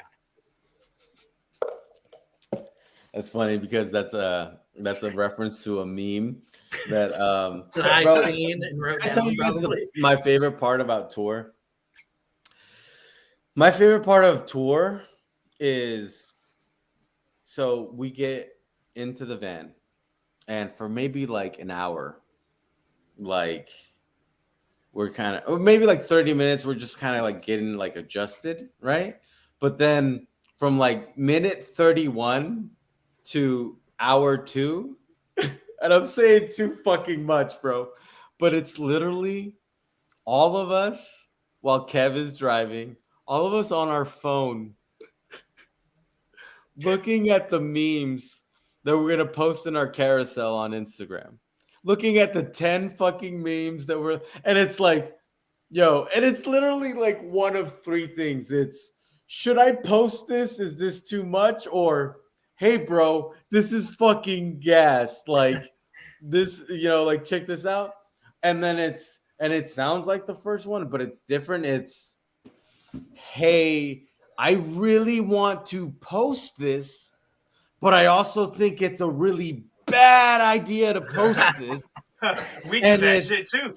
Being in the van with your friends on the way to a show, and we're not worried about the fucking venue. We're not worried about this or that. It's literally just going through our fucking memes and like doing that. Or always on the butt end is like just us being quiet, and then we like look at the fucking meme, and then we just like let's say it's you know, me, and I just like do this, and I'm like, hey, and then he like looks at it, and it's like the meme that they posted, and they're like, yeah, and it's like, all right, bet. So yeah, man, that's my answer to that. Is that was a moment, that meme was just like, it was just like on the perfect day. I saw it on my timeline, and it was like after like a show where like some shit like that went down or whatever, and the joke was just like extra fresh. It was so fun. Like, I can't wait to be on the Ouija Knievel tour. You guys need to go there. And if you guys can pull up an image of it, I'll be at the Vegas date. ELIXIR will be going to the UK. Nice. ONSTED, we're gonna try to force him to go somewhere. We're gonna You got it, put him on bro. a Harley Davidson. ONSTED, it would be so dope to get a photo op with you, Listen, bro. it's like you're twisting my leg. It's just like there's no show, unfortunately, near me. But I'll Virginia Where Beach you at? is the closest. I'm in Detroit, son. Bro, we're close to Detroit. Oh, don't you cap on me, you Midwestern motherfucker. Nope. No, bro. We have word association to get into, and I'm just gonna get right into word it. association. Yeah, Smalls right. one. You spoke on her earlier. The only artist who matters. Oh, Next one is the big OG, Hex. West Coast wicked shit. Hex has saved my life Wow. way more times than you guys could understand. If I could daily tell you guys about the times that Triple X, that Hexington, and I only I can call him that. Anyone else calls him that, you're gonna get slumped. Like you will get knocked the fuck out. I have seen this man allegedly. Never mind. I've said too much. Allegedly. There's allegedly to Too that, much, of course. but someone has been knocked out multiple times. Now that I think about it, but that man has saved my life in a way that I could talk about it every day, and it would be fresh every time I told you about it. That's how I feel about Hex. That's beautiful. Oh yeah. The next one on the list is the homie that's in the chat right now, actually, Acetone. Acetone. You and I speak in different languages. It's the weirdest thing ever, because I think 90% of it is me. I'm just like, but I will never forget like the moment that you and I like connected over 90s cartoons and like listening to fucking I Miss You by Blink 182 on the road and Darby shooting the video of all three of us. Me being that emo kid, Darby being wicked shit to the fucking bone, and you being the hoodest motherfucker that I know, and all of us singing, "Don't waste your time on me, you're already dog." Listen, I think one day, yes, exactly. I think one day you and I will speak the same language, but just know, bro, like I fucking love you, and I would move mountains for you, my boy. Next name on the list, Darby O'Trill. Darby, I don't need to fucking tell any of these people how I feel about you because you know how I fucking feel about you, dude. You're Leonardo. You're like, if this was Ninja Turtles, you're Leonardo, bro. You're our fearless leader that's gonna take us into the fucking promised land. And like, if anyone thinks otherwise, they're a knucklehead. You're the fucking man, bro. And are you reckless? Then expect this. This is your life. Beautiful. The next name is Devereaux. I was just talking about how Devereaux is literally the dad who will The dad. listen. Devereaux is the dad who will give you a roof over your head, nice shoes, like enough fits for a great school year. He's the dad who gets you a car that you're like, man, I wish I had a nicer car, because you're a teenager and you don't understand that your dad got you a car.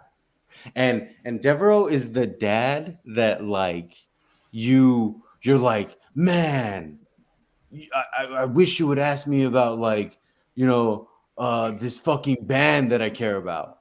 When your dad's like, motherfucker, I literally gave you the roof over your head because I love you.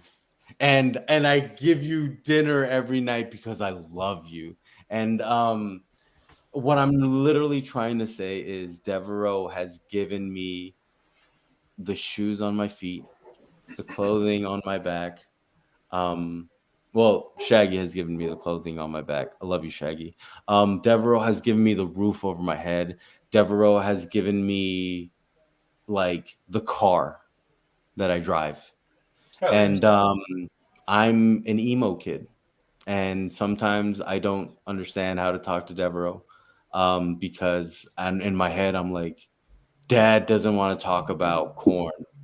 When in actuality, Dad is busy working too many hours a week That's because he the loves you best and he's description of Devereaux. I gotta say, Yeah. like, I get exactly what you're getting across there, bro. 100%. Dev is the man. That man has given me the roof over my head. Next When day- I lost my job, because I was given an opportunity by the almighty Chapter 17 Records to open up at Salt Lake City, and I took the show and I drove home. I was driving home and I got a voicemail from my boss's boss that said, "We're going to let you go because you're a little inconsistent, which is fine." But she also said some things that hurt.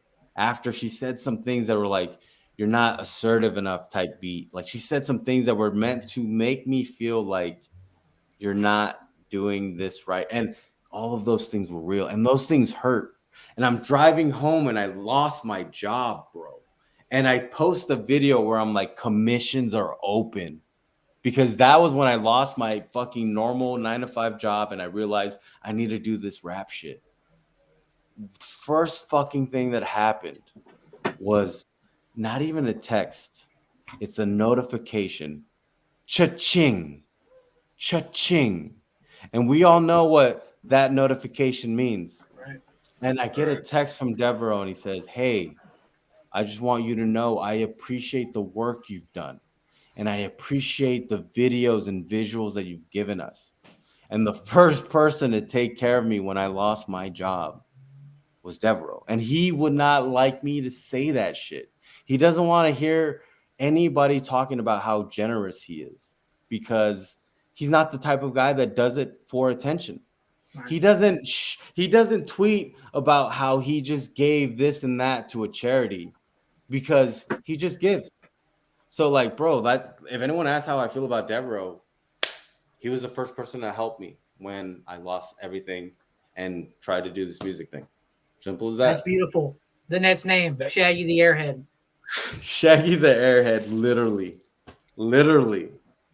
Like every day, like yesterday, Maisie was like, "Are those lazy and crazy socks?" I'm like, "Yeah," because like that man literally put the clothing on my body. Literally. he literally has, and like you know, I'm broke as fuck, and I'm a scumbag, and I'm a wook.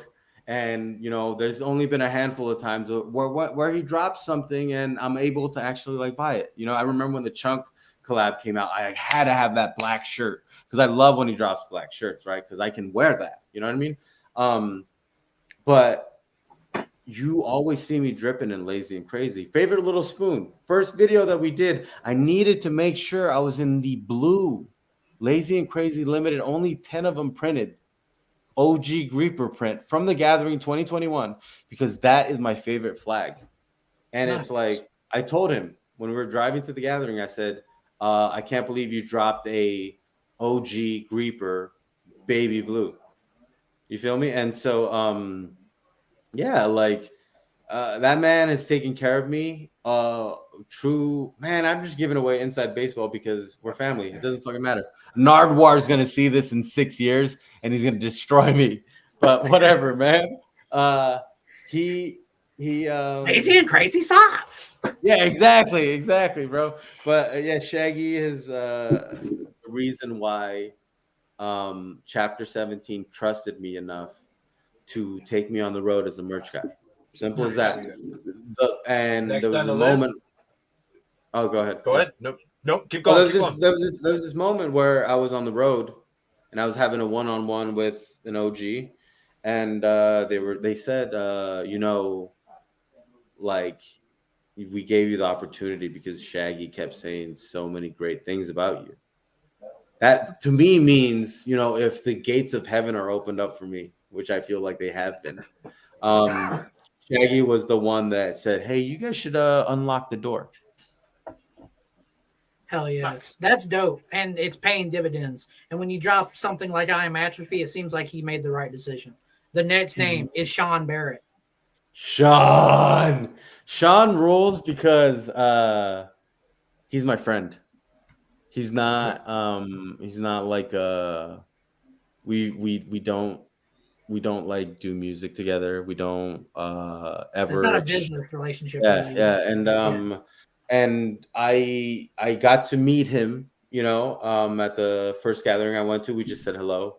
Second gathering, we were a little bit like closer then. So like I meet him and we start like joking around and we get our inside jokes. And when you get inside jokes with people, especially like Sean, because me and Sean are silly gooses. And so like with two silly gooses are just like joking about shit. It's just great. And then I saw him at Hall of Wicked, and there's this thing about like, you know how our scene works. You talk to someone once at a show, you know what I mean? And then you're just like, okay, cool. Like I had a human interaction and I didn't make myself look like a jackass. I'm gonna go enjoy the show now, right? And That's true. That's a great statement you just made. But your friends, you see them like your homies that you're like kind of cool with. Like a good example is like Humble Among. I'll see him once and then we'll chop it up, but then I'll see him a second time and then we don't have to talk about, hey, what's the next thing you're doing? It's like you can just talk. Bullshit. Because the first fucking time that you talk to anyone, you have to be like, what are you working on? What's new? All that bullshit. Are you grinding? Yeah. Good, right? What's coming up next? The next name on the list, Strife, is Lil Titan. But then with Sean, the third time that you talk to someone at a show is when it's like, okay, this is actually a friend that I can just fucking talk to, and we can just be next to each other and share like a vape and not have to be funny. And then the fourth time that you talk to someone is just like, that's just your boy at that point. And for me at Hall of Wicked, we had that moment. It was super fresh. Just being able to joke with him like this and that. But then the day before I Am Atrophy dropped, he shoots me a text while my phone is about to die, because that's my story. My phone's always about to die. And he shoots me a message, and it's that first video that I shot the night before when it got released onto iTunes, like late at night, right? Yeah. But in the East Coast, like people are still awake, right? He sends me the video of him in the living room, and he's like, he sends me that, and I'm like, dude, can I post this? And he's like, yeah, of course. And then he's like, but also I'm about to shoot another video for you off the green screen. What? Like, you guys know that there's putting on a like phone and doing your video, right, and then they're setting up a green screen and editing and making a fucking video. And he said, what do you want me to touch on before I record this? And I only had 2% on my fucking phone. And I'm like, could you please let them know that it's a Devereaux Maisie project and it's super important to me that they know that. I'm sorry, my phone is dying. And then he just kind of laughs because he knows me. And he's like, yeah, of course your phone is dying, right? And then the morning after, he sends me this video that man, I will give too much away, so I've been doing that all night, so I'll just kind of keep this one lighter. But he sends me this video that was a very real, tangible way that people who would not have given me an opportunity listened to it, because I posted it on the Thuggalo group on Facebook. Yeah. And I know a lot of people would not have given the album a try, but they saw Uncle Jeff saying, who is in talks with being on the Thuggalo show. That's just, yeah, I might just be grinding when I say things like that. And he just did that out of the kindness of his heart, man. So no, he's a great dude, and I can tell. All right, who's the next one? I'm sorry, man. I love just talking about my friends. Next one on the list is Lil Titan. Little Titan, the God. He's been in the chat all night as well. So the thing with Little Titan was I met him maybe a month ago. maybe 6 weeks ago, right? And he's Zab's friend. He's Maisie's friend. You know what I mean? But he came to kick it over here, and instantly he was like my bro. And you know how people are always like, oh, that's my brother, that's my brother. No, he's like my bro. You know what I mean when I say my bro? Like, that's my fucking bro, right? And we're like always joking about the same shit. And he's like talking to me. Yeah, he's talking to me about music and shit. And we're just like homies, right? And every night, like, just because that's my boy, and like, man, like, we're out here in these streets. So I'm like, all right, man, I'm just gonna make sure that you're good. So I always would walk him to like his hotel, you know, where he was gonna stay. Just make sure on some street shit, you know, like, yo, I'm not gonna have you walking out in these streets alone if you don't have to be, right? So every night we would walk to like his hotel, and we would chop it up about life and shit, man. And it just became my homie fast. And it was, you guys know how I am. Like, I'm always running late. I'm always running behind. And Your phone's always dying. Yeah, Right. and I'm atrophy is like, Maisie's like, hey, we have about 4 days. This album needs to be done, right? And we have this song, Goddamn, that's what we called it. And it was like, hey, we need to finish that song, and we don't have a second verse. And I wanted her to do something, and he's literally about to leave the house, and Zab or I, we were just like, hey, Zab, or hey, Titan, you trying to be on the record? Because we didn't think, like, I don't know, like, I know the Juggalo world is new to Titan, but Titan's a big fucking deal. Like, you guys need to understand that, like, in his I've looked him up. I've seen what he's done. I was like a little like, okay, I'm not aware of this guy, but he's got his own shit. Yeah, he's a big deal, and not just because of the accolades, but because he backs everything up, right? He's the shit. That boy can spit. And we were, you know, it was just like a joke, and he was like, yeah, of course. And we're like, no, you're not down. You're not down. And then he's like, yeah. And so I don't remember. I did a 7-Eleven run. I did a 7-Eleven run, and he goes to write the verse. I come back because we recorded in Maisie's room, and he's like, I have something. And I'm like, please, like, show it to us. And he shows us his verse for In Your Room. And that man understood the assignment. He was like, I didn't talk to him about it.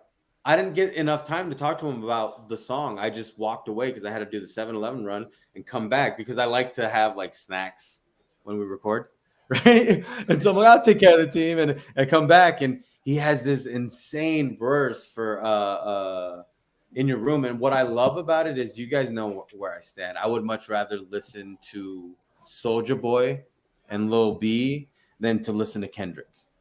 And me too. Yeah. And he understood the assignment, that like the fact that he repeated bars is like, who fucking told you I love that? Who fucking told you that like Soulja Boy saying the same line 4 times at the end of a 16 is like one of my favorite fucking tropes? Like, no fucking cap. And so what blew me away about Titan is he can get cerebral if you want him to. He can get super lyrical if you want him to. But somehow he knew that I wanted him to be on the bass level.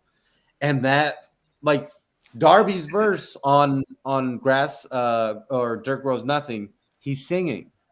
Waddy's verse, he's doing a bridge. Darby's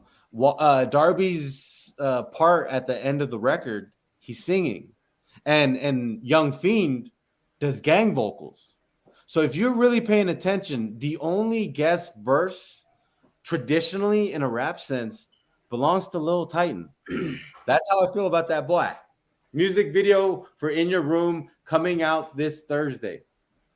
678-999-8212 is still the number as far as I'm concerned. We got another name. We got Kev Buckley. Kev Buckley is this mythological being in our community. And I was talking to Frankie Goldie about this yesterday. Is my favorite thing about KB is that he's my friend. And maybe to my detriment, I don't know how to talk to him about the business. I don't know how to talk to him about business things, because my favorite conversations with him are about either Jim Cornette type shit or me literally just venting about all of my. I have a lot of problems, and I feel comfortable talking to him about the shit, and he always comes from it from a very Kev Buck way. And so the I guess the thing with Kev Buck is he's my friend, and that's my favorite thing about him. 100%. I mean, bro, Jim Cornette is right about everything. The last name is Ouija Mac. Ouija Mac. Yeah, Ouija Mac. I've told him to his face how I feel about him. He saved my life, so I've said that before. I think my favorite thing about these tours is my favorite artist is Ouija Mac. My favorite set to watch is Ouija Mac. And my best example is this. If you guys look at all of the highlight videos that I did for Wicked Warlords, do you guys know what the first song was? It was Dead Body Man 3. And it's not like damage. Yeah. What's that? And it's not about when the album came out. It's not about like this or that. It was literally like I am on the road with my favorite artists of all time. And I don't know if I get tomorrow, but I have today, and I have this opportunity to somehow, by the fucking grace of God, get to record my favorite artists. And maybe it makes more sense to do a highlight video for 6 Foot Hatchet or In the Ha, because this album just came out. Right. But this is my favorite artist that I listen to on the road when I'm having a rough day. Yeah. And selfishly, I am going to make sure that this first video is a fucking recap video of my favorite song, because this is the closest I will ever get to making a music video for this man. Not in a weird way, but because every time I see him perform, it's like in 1999, my favorite artist that I could have seen was Korn. If I saw Korn in 1999, I would have felt euphoria. If I saw Under Oath in 2005, I would have been in euphoria. If I saw fucking if it was 2000, right, it was Limp Bizkit, right? And so think about the year and your favorite artist of that year. You know what I mean? And how it pales in comparison to every other show that you could go to. Every fucking night, I get to see this man perform, and it never gets old, bro. And he did Human Waste at Juggalo, Ohio. And I saw him perform for maybe 12 dates. Or we did 16 dates, I think, right? We did. And I saw this man perform Human Waste. And I look at my homie, because I hear the intro, right? I look at my homie and I say, I need you to watch this merch right now. I'll be back. And I get as close as I can so I can still have a periphery on the merch and make sure, because, it never turns off. I never really actually get a break, but I make sure that I can see the merch, but I get close enough to where I can be next to some semblance of crowd. And I hear Ouija do Human Waste, bro. And it's the fucking most lit moment of my fucking year, bro. Right. That's how I feel about him. Is I'm a fucking fan at the end of the day. 100%. Ouija Mac is the reason this podcast exists. I've been following the dude for easily a fucking decade at this point, and I'm going to continue to do so. Yeah. Shout out to Ouija Mac. Shout out to Kev Buck. Everybody at Chapter 17. Strife, is there anything you'd like to promote before we let you go, brother? Oh, bro, ask me one more thing. I'm having so much fun, but okay. Oh, man. I would ask you more word association, but I feel like the Gutter Girls won't ever get to come on the show if we keep going to the word association. You're right. Just give me 2 more word associations. Fine. Trailer Park Cinderella, so you can say 2 words. Trailer Park Cinderella posted a picture of himself after in a mugshot, and Yes. I think that needs to be the fucking mixtape cover for whatever he does, because that shit is hard as fuck. That's white collar Thuggaloism. Yeah, And I'm saying, bro, that last shit name- was hard. The last name I'll give you is ELIXIR. ELIXIR. Next time I see him, He'll be in the UK. oh, bro, I'm not gonna be in the UK. Oh, damn. Next time I see ELIXIR, bro, I am gonna put him on my shoulders like a child, and then I'm gonna walk him around the whole fucking like venue, and I'm gonna tell everybody, "Hey, everybody, this is ELIXIR, and it's his birthday." And I need titties. the second, and there the you go. second that I say 3, I need all of the ladies here to pull their shirts up. Right. And what's gonna happen is, because he's on my shoulder, he's not gonna miss a thing. So that's some how Thuggalo shit right Damn. there. Strife, we always asked everyone the same question. Are you a Thuggalo?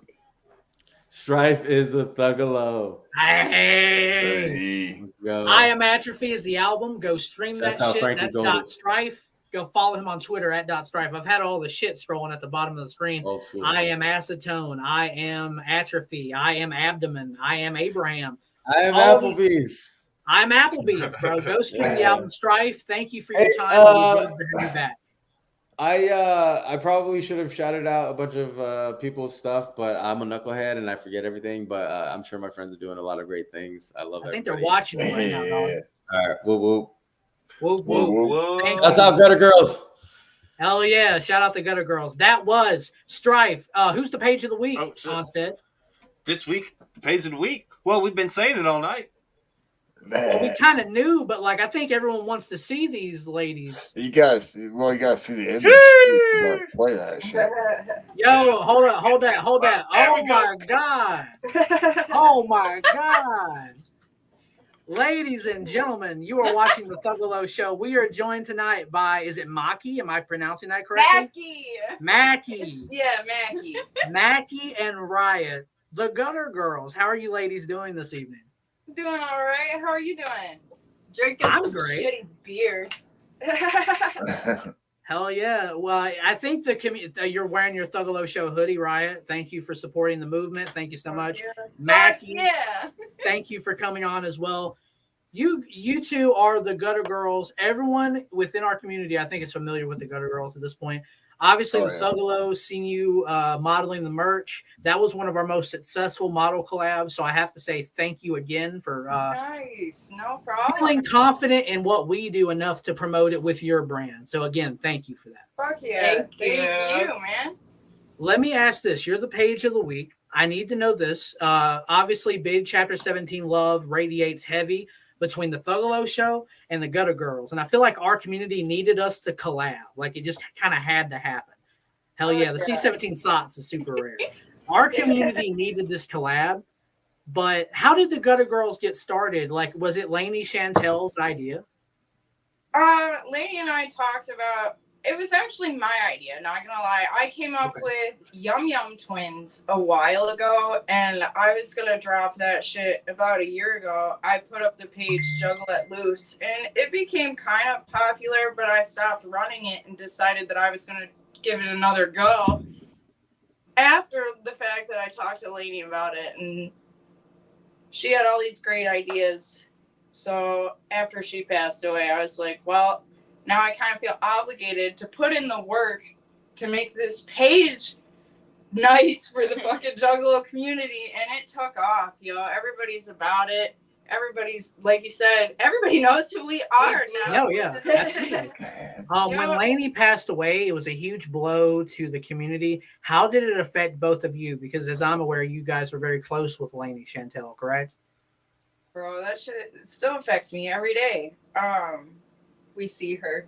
She was one of my best friends, not gonna lie. I knew Lainey for a long time before she was even around Jay. We were good friends online for a good 10 years before she even came around the scene. So it was cool. She started dating Jay, and I was like, oh, you're in a Juggalo shit now. Let's hang out. Are there any everlasting memories of Lainey that carry through to you today that you think about all the time? Honestly, she climbed up on the Amish Juggalos dragon statue, and that was the highlight of my gathering. This old lady going, "Will you please get off my dragon?" And she's just like, "Yeah!" Riot, do you have a close memory with her? Oh my gosh, I have like what seems like thousands, but probably my favorite is when I went to Michigan to go see her, and we went to the Renaissance Fair, and then shortly after that, we ended up going to see Clownvis. He gave me this pin, and I got to go up on stage with him and do this little dancey dance. I love Clownvis. Woo! Hell yeah. That shit was Clownvis. awesome. Clownvis has been on the Alumni, if you Thuggalo will. show. Yeah, Thuggalo alumni. Well, let me ask you both about just the Juggalo scene at large. How did you both become Juggalettes? My brother, my family for sure. Was it a very young age? I was like 8. Wow. Yeah. I So was a baby. Youngin. I'm not gonna lie, I wasn't really in the scene. It wasn't. I had a lot of Juggalo friends, and I've always listened to ICP, and Ouija Mac was a big contender for me switching my whole fucking life around and becoming who I am. I never thought I was gonna be that clowny bitch in the background, but I went to my first gathering in 21, and that was my first concert, my first festival, anything, and I'll probably never experience anything better than the gathering at this point. The gathering date got announced today.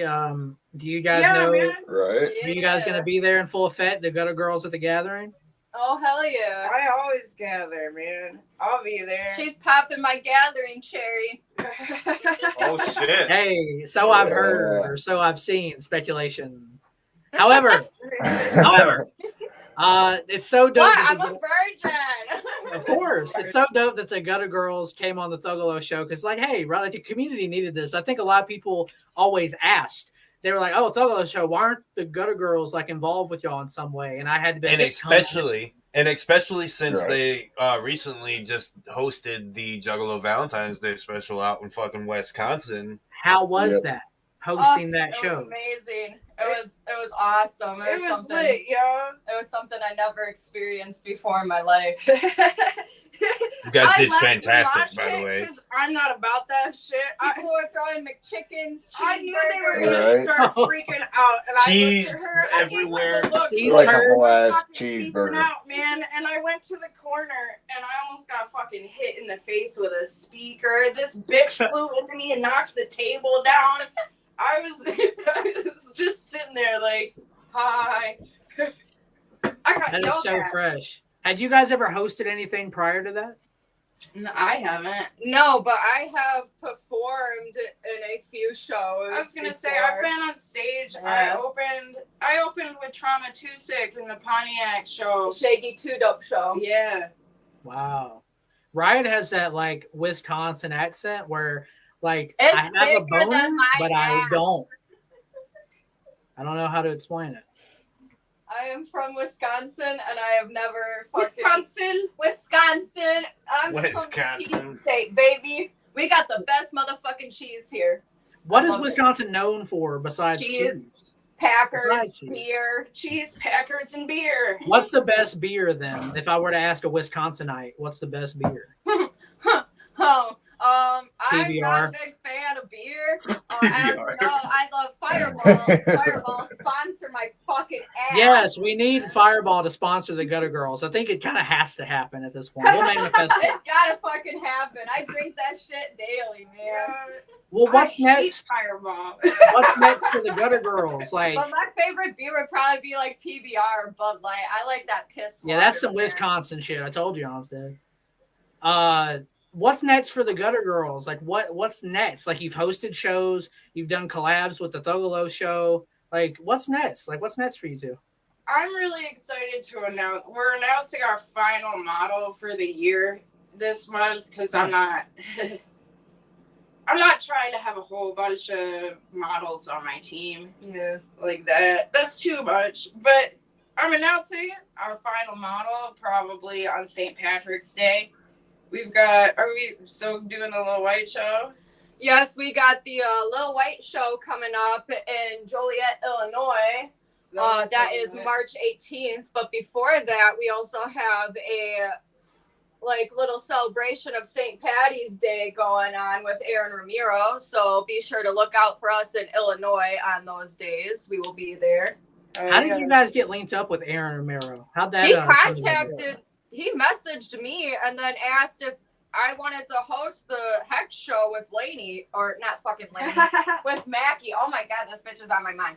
With Mackie. And so I messaged her right away. I was like, bitch, let's do this fucking show. Oh yeah. We got to meet Hex for free. That shit was awesome. Aaron's cool shit, man. I like Aaron. Yeah, Aaron's a homeboy. Shout out for scaring the shit out of us while we was chilling in the car. Oh my God, yeah, that was so scary. There is a special video between the Gutter Girls, ONSTED, and ELIXIR. Now, what happens in the video, I'm not going to tell you, but the video does exist, and it might hit the video. internet It'll be out someday. soon. I don't know why it's not on the internet, but it'll hit the internet someday. However, thank you to the Gutter Girls for being on the Thuggalo show. Is there anything that you would like to promote while you're here? Besides my ass? Can you show it one more time, please? I didn't get a good enough look. One time for the one time. Woo! Slap it. Thank you. Premium content. My spank bank. My hands are here. Anyway, I miss is there anything else? Good. Is there anything else that you guys want to say before we dip up out of here, girls? Just check out the Gutter Girls merch. I'm always trying to press that merch, yo. We got the link is in our Facebook bio. 100%. Follow the Gutter Girls on Facebook. They're on Instagram. They're all over the internet. We are You can find everywhere, them. man. Oh, how about a vlog channel? I feel like you guys would do really well if you had a vlog channel.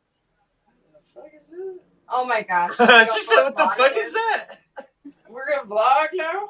Yeah, bro. Like, show me some cheese recipes. I'd be down with that. You know what I'm saying? Damn. Welcome to Cooking with the Gutter Girls. See, I'm just throwing y'all ideas. You can We're just gonna run them Martha hoes up. Stewart this bitch. Hey, Martha Stewart's fucking hot. That's debatable. Hey, Martha and Stewart, she's a felon. Yeah, she's a felon. Yeah. Hotter. Therefore, a thuggle. Hotter. I like felons. Real. I'm down. We can make cheese curds. Yeah. Oh, run that shit all the way up. Put some cheese Shit. curds in my pussy. Oh my God, Ryan.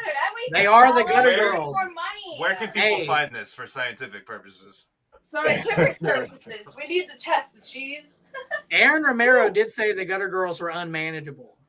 I did hear when we did our collab where Aaron was like, "Hey man, they're unmanageable." I'm like, "That's great, man." We're fucking wild, not gonna lie. We're crazy. We're crazy girls.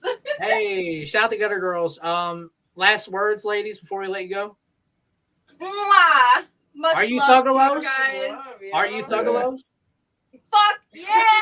Hey. So we die, man. I'm a thuggalo till I die, till I die. Gang. That has been the Gutter Girls, the page of the week. Mackie and Riot, thank you so much for being on the show.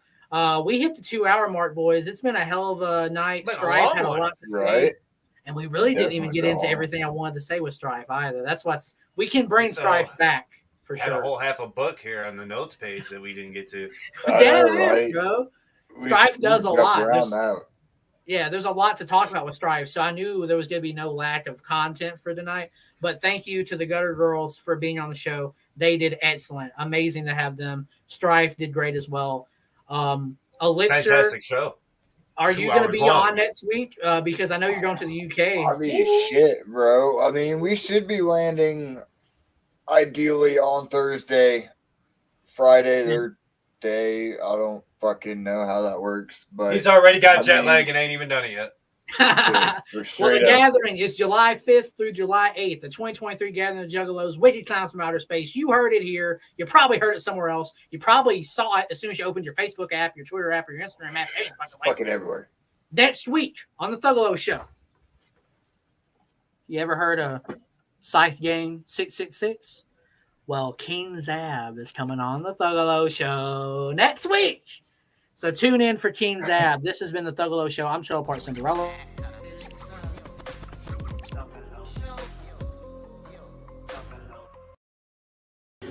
Hey, this is Ouija Mac, the ugliest juggalo that ever fucked your bitch. Tune into the Thuggalo